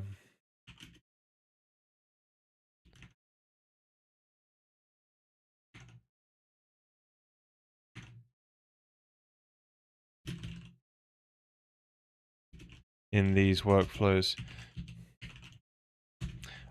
I wonder if it would be the same. Because you pass in albedo, that would be...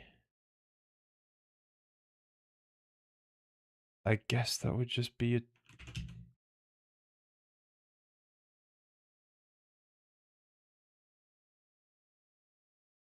Replace the standard Lambertian diffuse term better simulation rough. The prime difference is which input controls the roughness of the diffuse light. So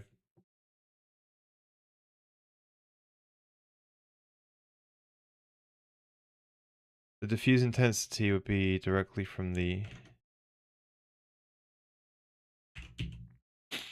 That's the KD, isn't it? That's directly from the diffuse.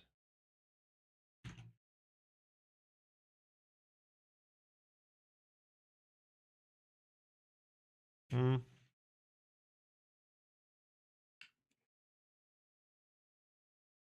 2 seconds, be right back.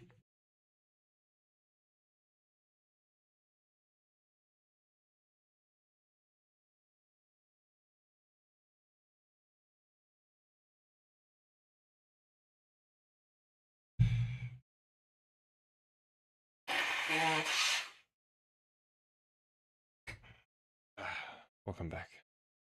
So diffuse color. I didn't realize it was that. It's not like that in mine. So I got this sort of like KD, which is like one take of Fresnel.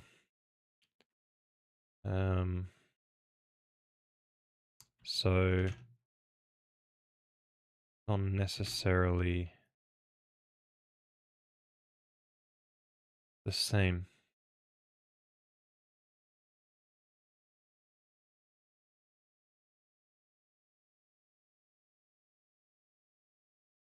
Yeah.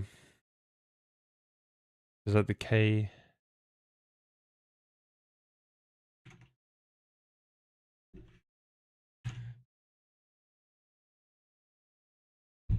Hmm.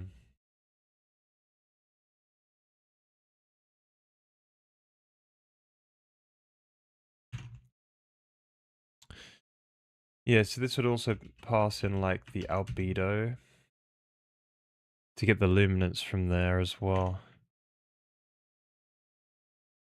Isn't the Orania...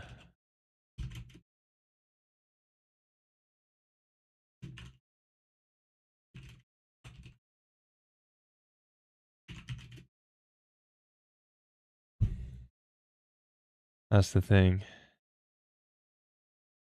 You're correct. Yeah, maybe we should look around this.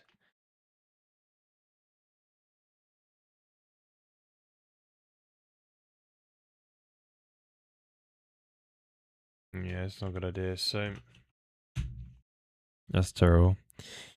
So we're looking for maybe like a...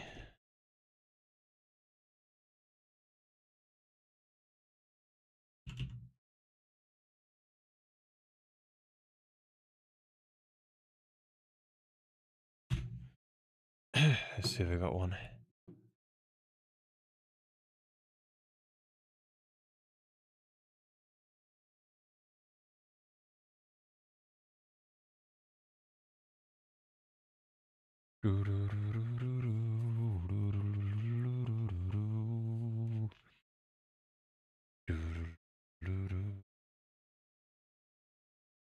Yeah, this is albedo, isn't it?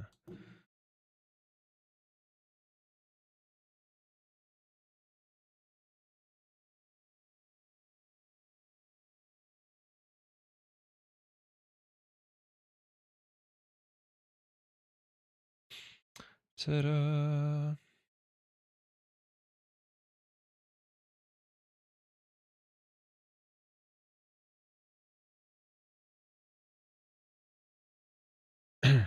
Diffuse factor.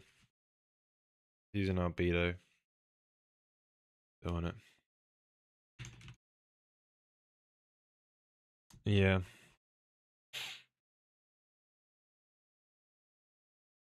Let's get like the luminance. The albedo is at the base color, so like... But then when you're using a diffuse specular, you've already got it separated into two. At that point, isn't it? So perhaps you just grab the luminance from...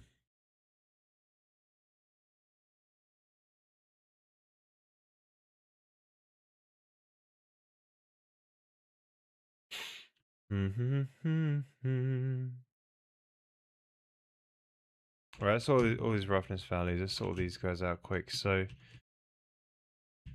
we've not sorted it out. So this would be gloss. Gloss. Yeah, I did the other way around. Hmm.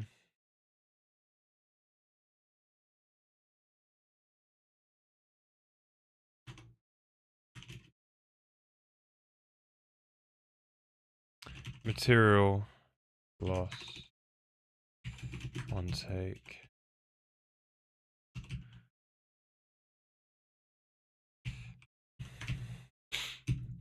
Right, swapped that all the way around, that's good. So this is the thing that we're struggling with. It's like, so when you're trying to work out the BRDF, I think that's what we're looking for, is like a BRDF using specular gloss.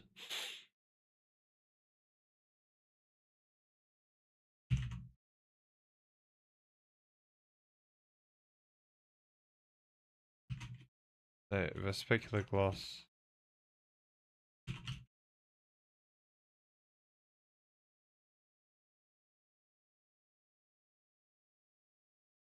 Let's try some of that. So BRDF is like bidirectional reflectance factor or something like that. Right, so sample your maps, right? Diffuse specular gloss, right? Got those. Yep. But for now.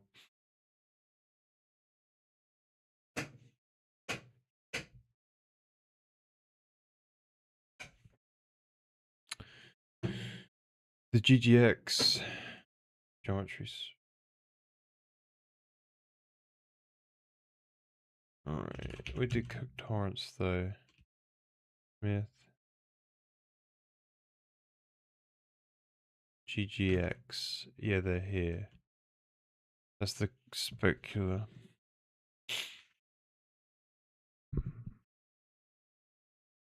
Yeah, that's this. So we didn't care about that's just your specular. Then your diffuse is, so we do Oraniah. So Fresnel Schlick gets you the F, so that's KS for us here. This would be material specular.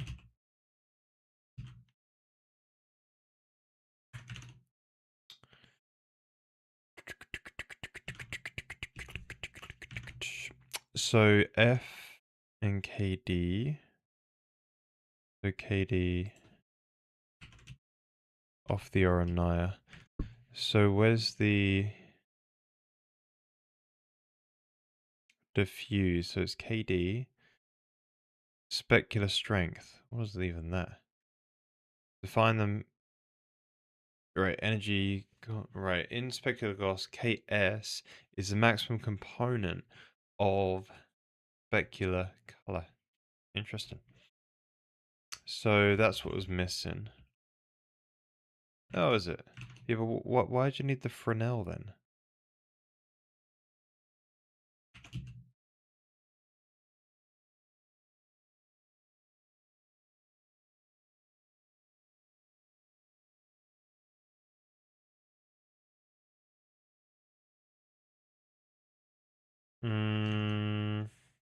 Oh, so I think when it comes to the diffuse, nah, it can't be.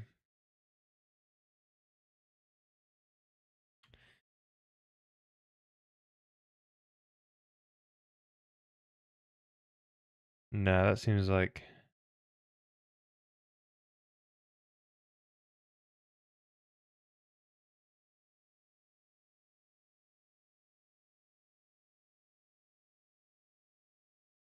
the KD is diffuse color times by the strength.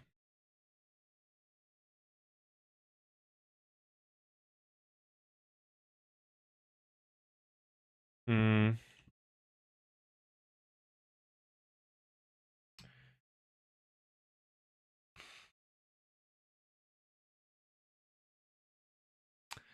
Yeah.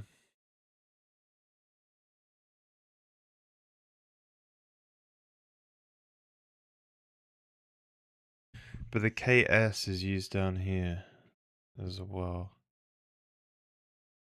The specular color directly as F0 in your... Yeah, so it's your F.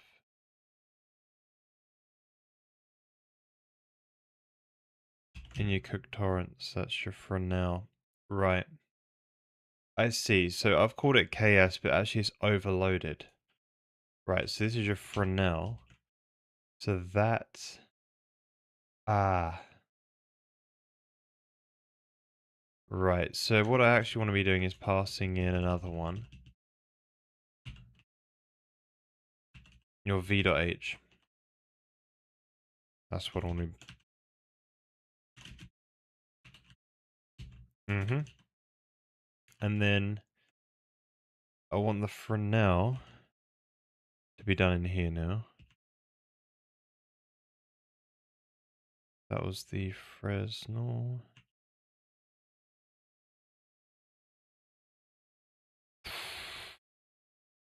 Yeah, probably not gonna do.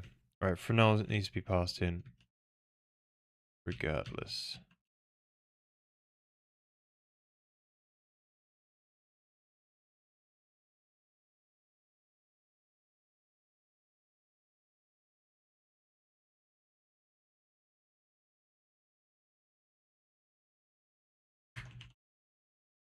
Right, Fresnel. Fresnel. Cool. Right, so there's your specular. Now, see, KS is... So we need a specular strength, which is the max element. I think I got one of these guys. Yeah, so max element of your material dot specular color. DKS would be... Oh, that is just the KS. Now, the KD is one take, so it's material dot diffuse multiplied by one take KS. Voila. So then your KD is... So KD is used there, divided by pi for some reason.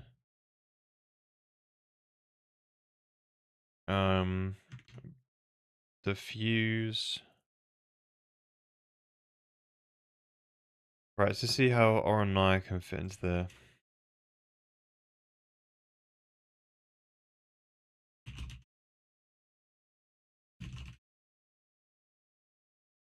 Let's see if that can help. So, because we've got albedo as well, we've got to get rid of that albedo right there. So there's an albedo, right? Now, what goes into albedo? So, cook torrent specular, great. This is what we have basically. The Oronaya, your the albedo is 1.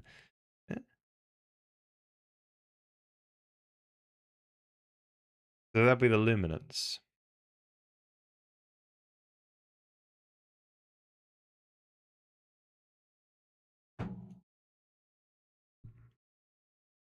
Right, see what this is trying to tell us. So in specular gospel, Oronaya replaces standard immersion diffuse component with better simulate rough. While the immersion shading only depends on the angle, Oronaya considers the viewing direction. Implementation. To integrate these term your final BRDF. The roughness parameter of Oronaya typically derived from glossiness map. Uh-huh.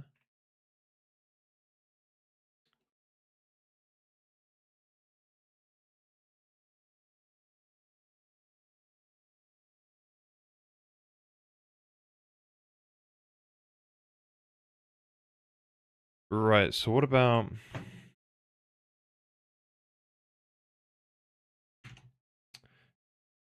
Why is albedo 1, basically? It's a matter of mathematical separation. It allows you to calculate the shading intensity of the surface first, then apply actual color.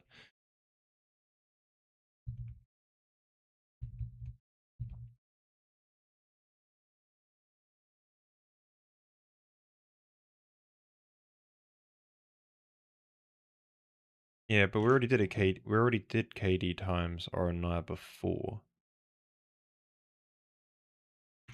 Right. Oh, but it was different because this is the diffuse now rather than albedo.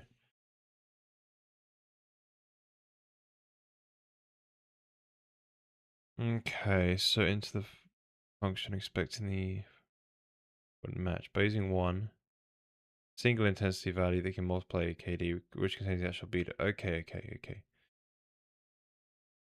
So we can just get rid of albedo then from here. Basically, we don't need it in there anymore.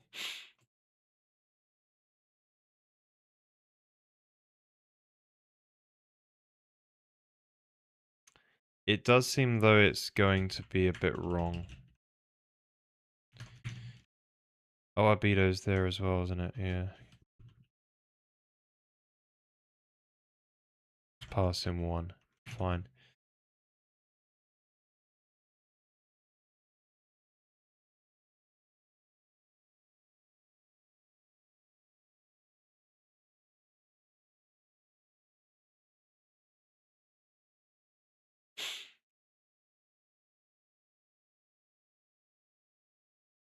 Alright. Cool. We combine it here to get the diffuse. Right, I think we're in a good place then, so let's just double check it. So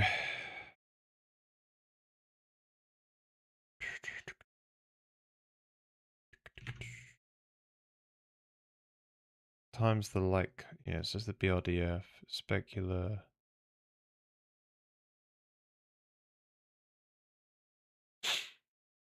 Gloss. Does it want gloss? It wants gloss. Why and then rough? That's your alpha. See, what we really just want is alpha passed in, not really gloss. So alpha is just rough squared.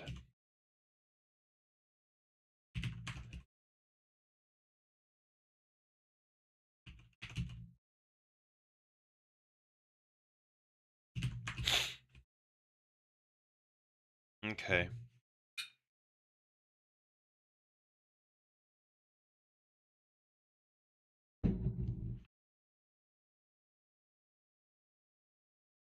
Makes it a little bit more optimized, I guess, but the compiler probably did that anyway. Right, so that's looking good. So the thing we've got to figure out now is this.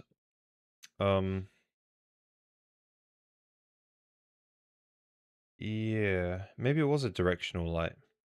No, I think this is just a directional light. Great, so that'll work. We've got this like debug thing here as well. We could just get rid of that now. I've already tested out, you see. Right, so KD times Ornaya. Add specular diffuse, that should be BRDF. Mod BRDF with a radiance. And then multiply with your n dot L. The normal dotted with the light direction. Basically. Yep. Cool. So that's your radiance, accumulate radiance. Right, so we can go over all these lights now. So the thing is, we don't really have many lights. So I think what we might do is, yeah, we just have a directional light. So for now,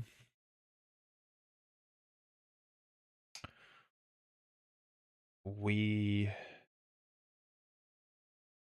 can just, that would be interesting as well, is get like the color of the light.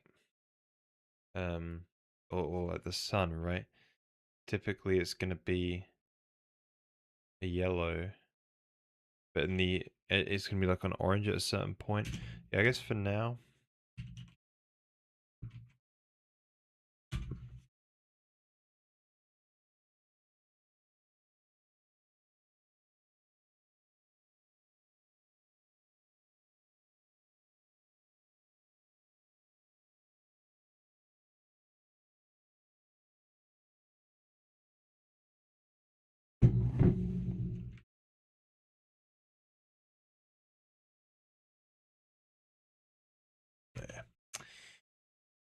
Okay, so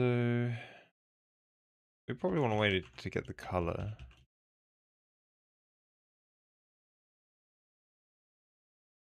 And that would be based on the sun direction. I guess when you're sort of like X is near to 1, then make it orange. Yeah, it's kind of good at it. So you basically want to lerp between two colors. You want to have your sort of like sun yellow,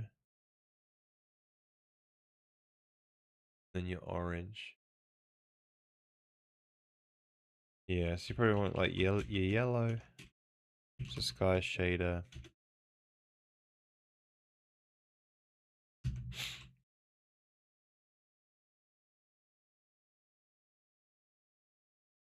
It's not really a color at that point, isn't it? You want to do that sun.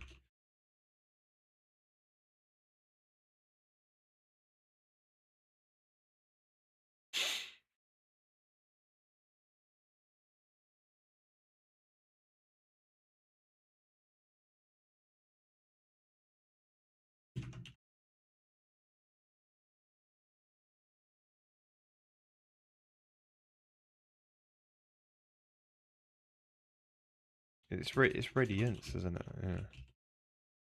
Hey. So this is your like intensity.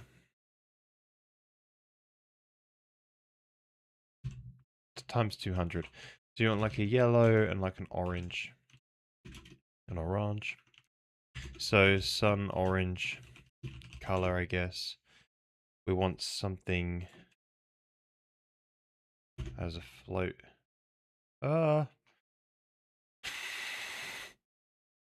Um hexadecimal then. Right, so 95.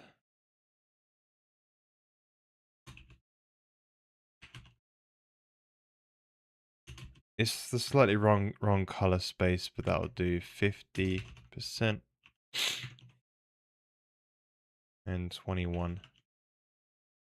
All right, lovely. Now, so I think X minus 1 and 1, right, going the complete opposite ways.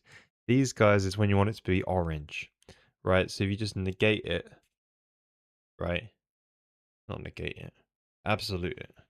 So you do sun direction dot, basically it's something like this, right?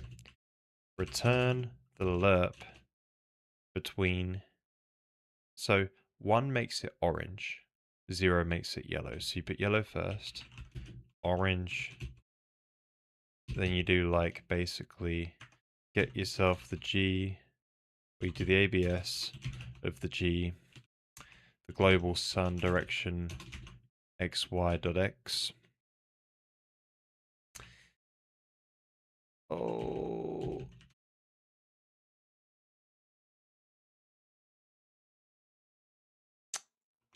Yeah.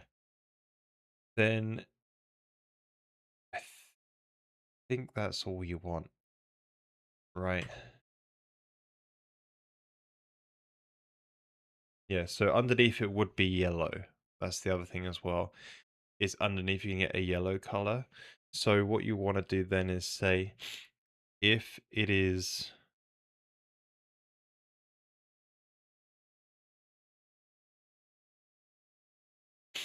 so if the y is negative, then no, basically. Oh, you want to times it by the intensity as well. So float intensity, we'll just do 200. Now, the intensity really, I think we'll say if g sun direction xy dot y is less than 0, just return black.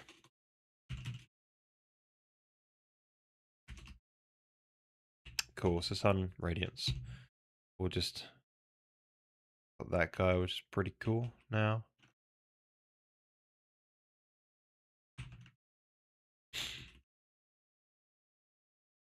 Not really a fan of the get names, but there we go.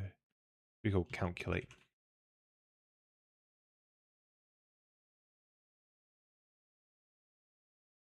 Whatever, who cares?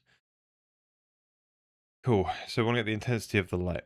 So in our lighting thing, we're literally just going to go right, boom, get the sun direction, make this lighting thing. Right, usually you accumulate the irradiance. So I guess we shall just make it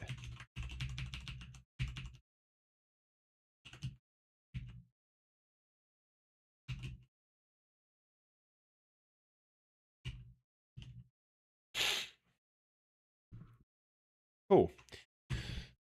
We're getting a lot closer now. We nearly got our PBR stuff written out.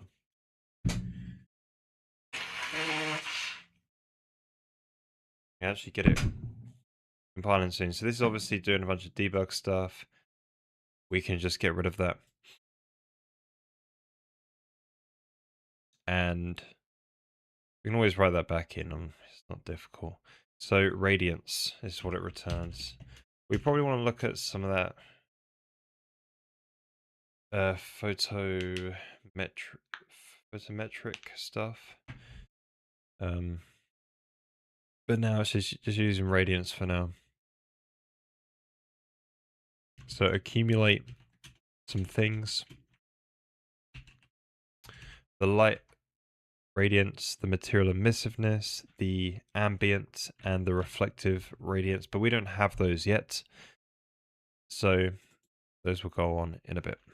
Now, radio, so calculate surface color. Now we've got this thing. This is amazing. So now inside our mesh shade, we can start to kind of use this thing. So basically you get a color out, you get the radiance. So you probably can just chuck this on here. Pass in the shading parameters.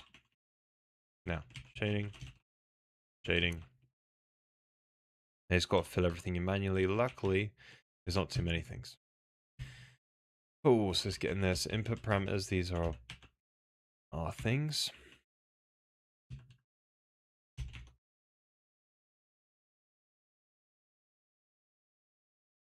World space normalized vector towards the camera from surface position.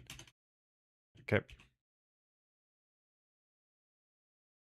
So, to the camera from the surface position. So we've already got the ray direction, right? So that's going from the camera to the surface.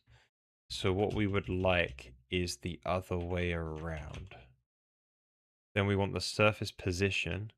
So that would be ray origin world space plus ray direction world space multiplied by the hit dot depth. Okay. Then the normal is obviously just normal world space. Ah, so this looks like we're basically ready to test it out. Now we have got... We do... Yeah, there's we've got some hard-coded materials, right? Just a couple. A metal and a non-metal. So we've got like a grass. What's this complaining about? No. Syntax error. This is a right parent 35.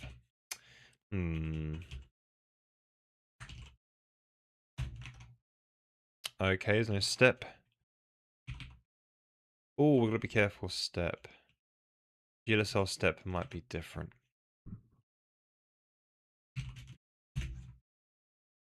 Edge X. Yeah, I think that's right.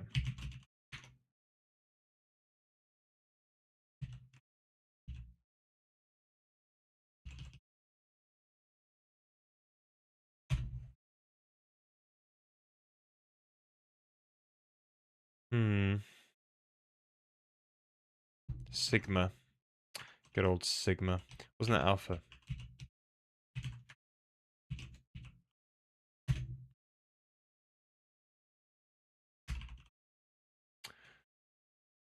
Hmm. Why are you complaining?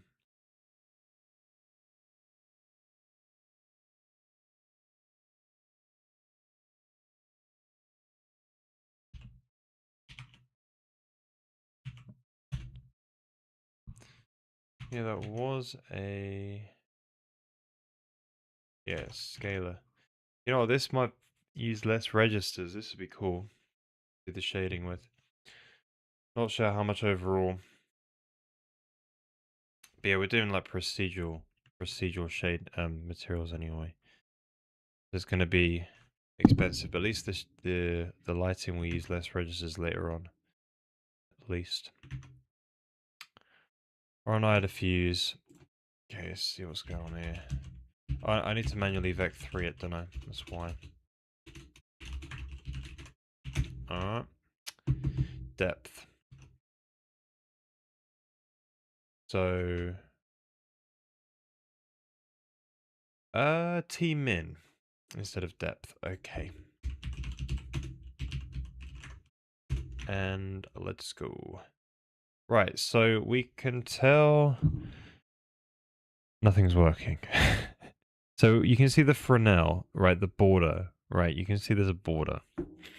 That's cool. And that's getting color somehow.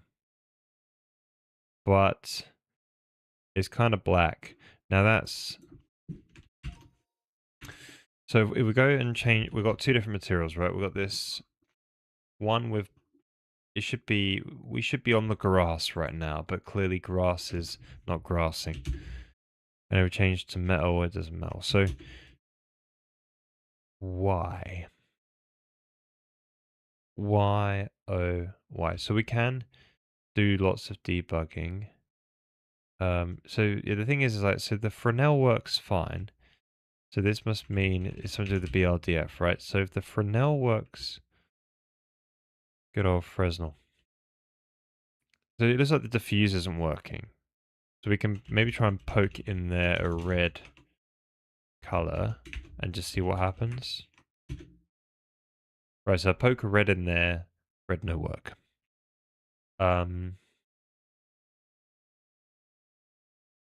If I poke red in here,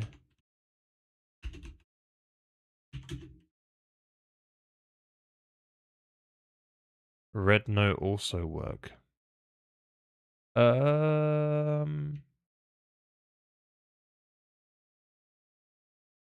confused. Is the light radiance even working? Right, let's make this red.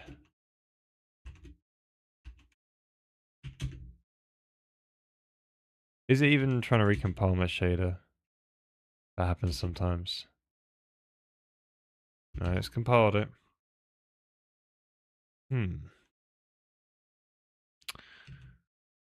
What is going on?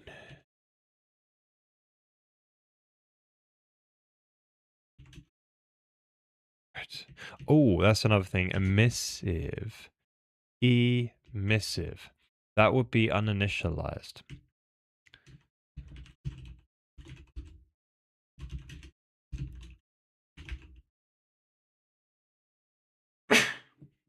Excuse me. Yes, initialize that. That was the problem. Oh, what happened there? That was looking great for a minute. Alright, so when there's no sun, there's no light. That would make sense. So what you probably need is... what we need is a night sky. Anyway, that's nice, doesn't it? So let's get the I think we'll get here today. That's good at least. Get a manual bit of sun going. So there's our grass. We've got the nice little what do you call it? Yeah, so notice when you go down it gets a bit dimmer.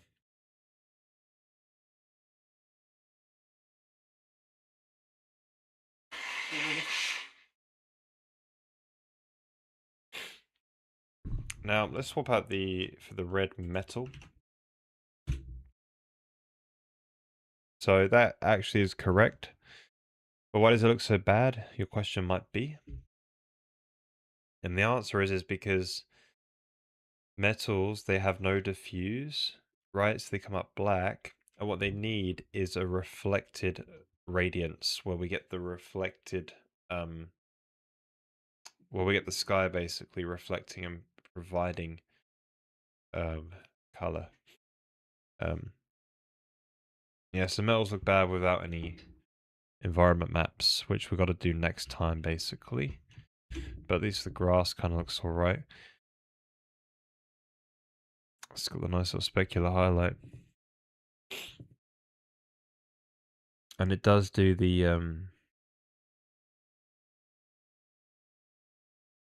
yeah, it needs ambient as well. You see the bottom of the balls are black. They're like solid black, right? These guys that needs the ambient radiance from the environment map as well. So we should, yeah, that's just another thing. But it's looking alright. I like it. But yeah, we're getting like the orange color. Can you see the orange there?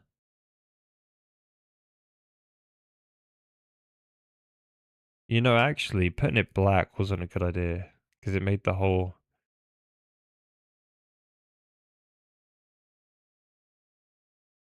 Hey, was it a good idea?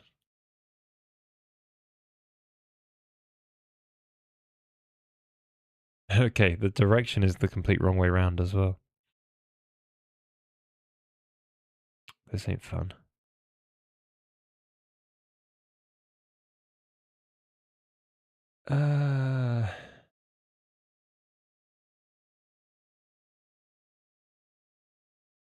Zoom.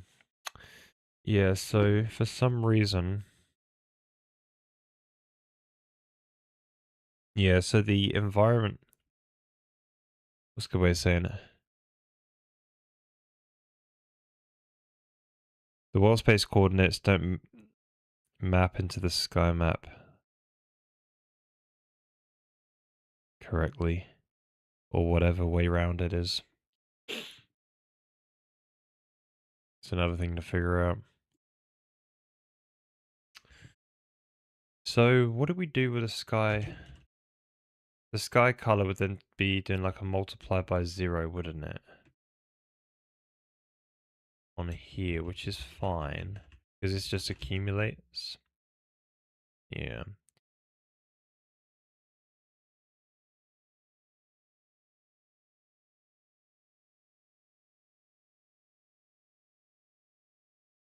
Well, okay, so if we did humor me for a minute, if we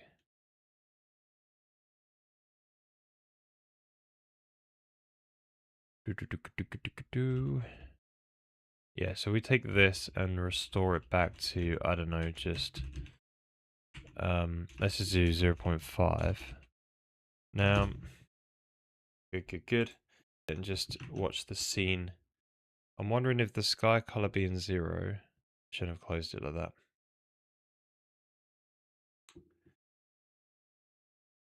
that.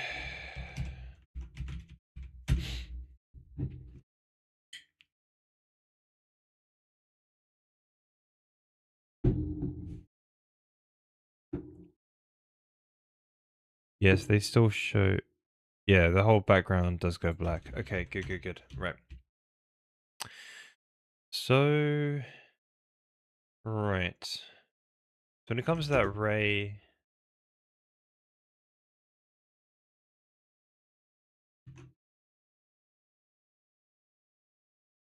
direction from the equirectangular UV, I think this. Yeah.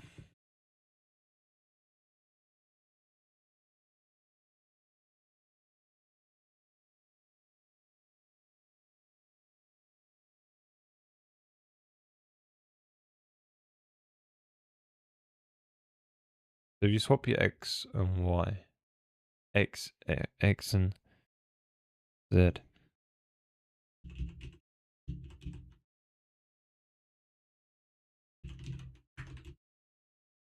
it will produce the right way around. Think that, yeah, I think that's right. Let's do the manual sky and voila. No? Yeah, so now it's pointing in the right direction. That's cool. Nice. Lovely. What did we get done today in the end? That was pretty successful considering stuff actually looks PBR like. So the plan. We got this. We got the cubes in and made them spheres by just, doing a reverse sphere on it. Bit hacky, but gets us some testing. We've got exposed the time of day into the settings panel and decoded, hard coded the diffuse specular gloss values, yes, and directional light sun. Amazing. Now, so that's really cool. So next stream, I want to get the sky map pre-filtered properly, such that we can do the diffuse, the ambient lighting and the specular reflections to make stuff actually look even better. Like the metals really come out, and the ambient side, because right now there's no reflection. It's just the specular and diffuse, how that responds to the surface of the material. Yep. Now, I do want to quickly fix the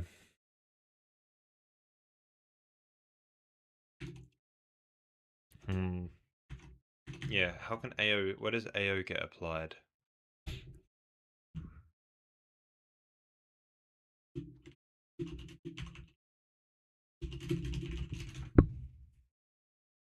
So we manually, so baked AO would be very handy because, yeah, doing high frequency AO, it would just be better if we could just bake it. Like, say if you had like a material where, like a wood, you want to bake it into like the crevices of the material. And that probably doesn't really matter based on the light direction too much, maybe. I don't know. I think we'll put it in. We can always just remove it. So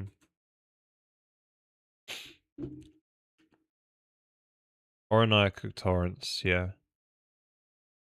Yop.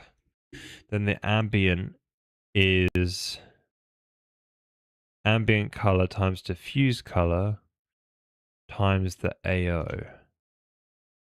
So yeah, there'll be like a baked AO and all that. So ooh. So ambient radiance. The AO will go here.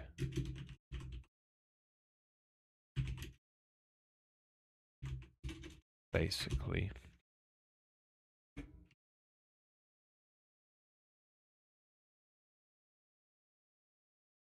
Right, ambient occlusion, so it will just be 1.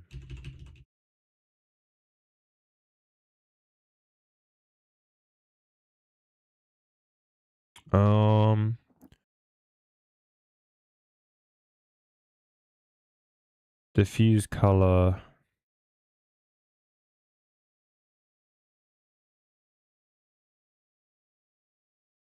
times. Yeah, so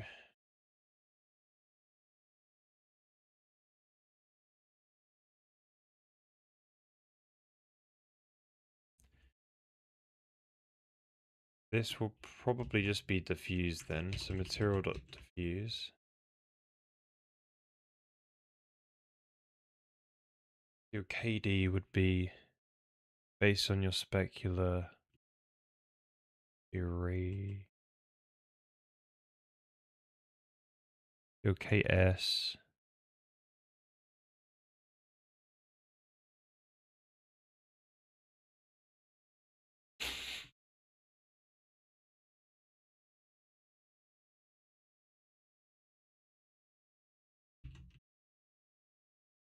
AD.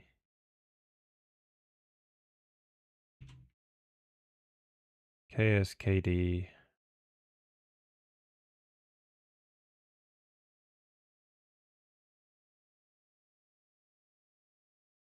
Times by radiance. I think we'll have to double check this later.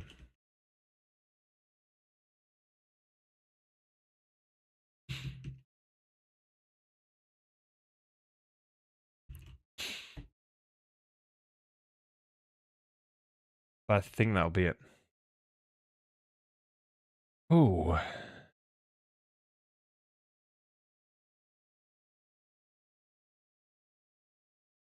Yeah, I think that'd be wise. Cool. Right, so that's good progress. We'll sort the rest out in the coming stream. Hopefully we can get both of these in. We'll see. That's the plan. We'll generate they're on Learn OpenGL. IBL diffuser radiance. This thing here. We've already got the code written up, just got to transfer it over and get it working. It does take time to compute, so we might have to do it over a few frames, I'm not sure. We're taking that and generating this basically. And then we want to generate specular IBL as well. So this just generates a MIP chain of sampling at a much rougher image, basically. So you can see those rough reflections with just a texture sample. That's the basic idea. It's pretty cool. Yeah, it might take a couple of streams to get this in, but we can at least do one or two. Anyways, I'll next be on Tuesday at 7:30 p.m. GMT and on Thursday. You can check out the stream schedule down below on Twitch. And yeah, in the meantime, Discord channel, we're going to come and hang out. But yeah, hope you guys have a good start to your work week, and I'll see you all in the future. Bye bye.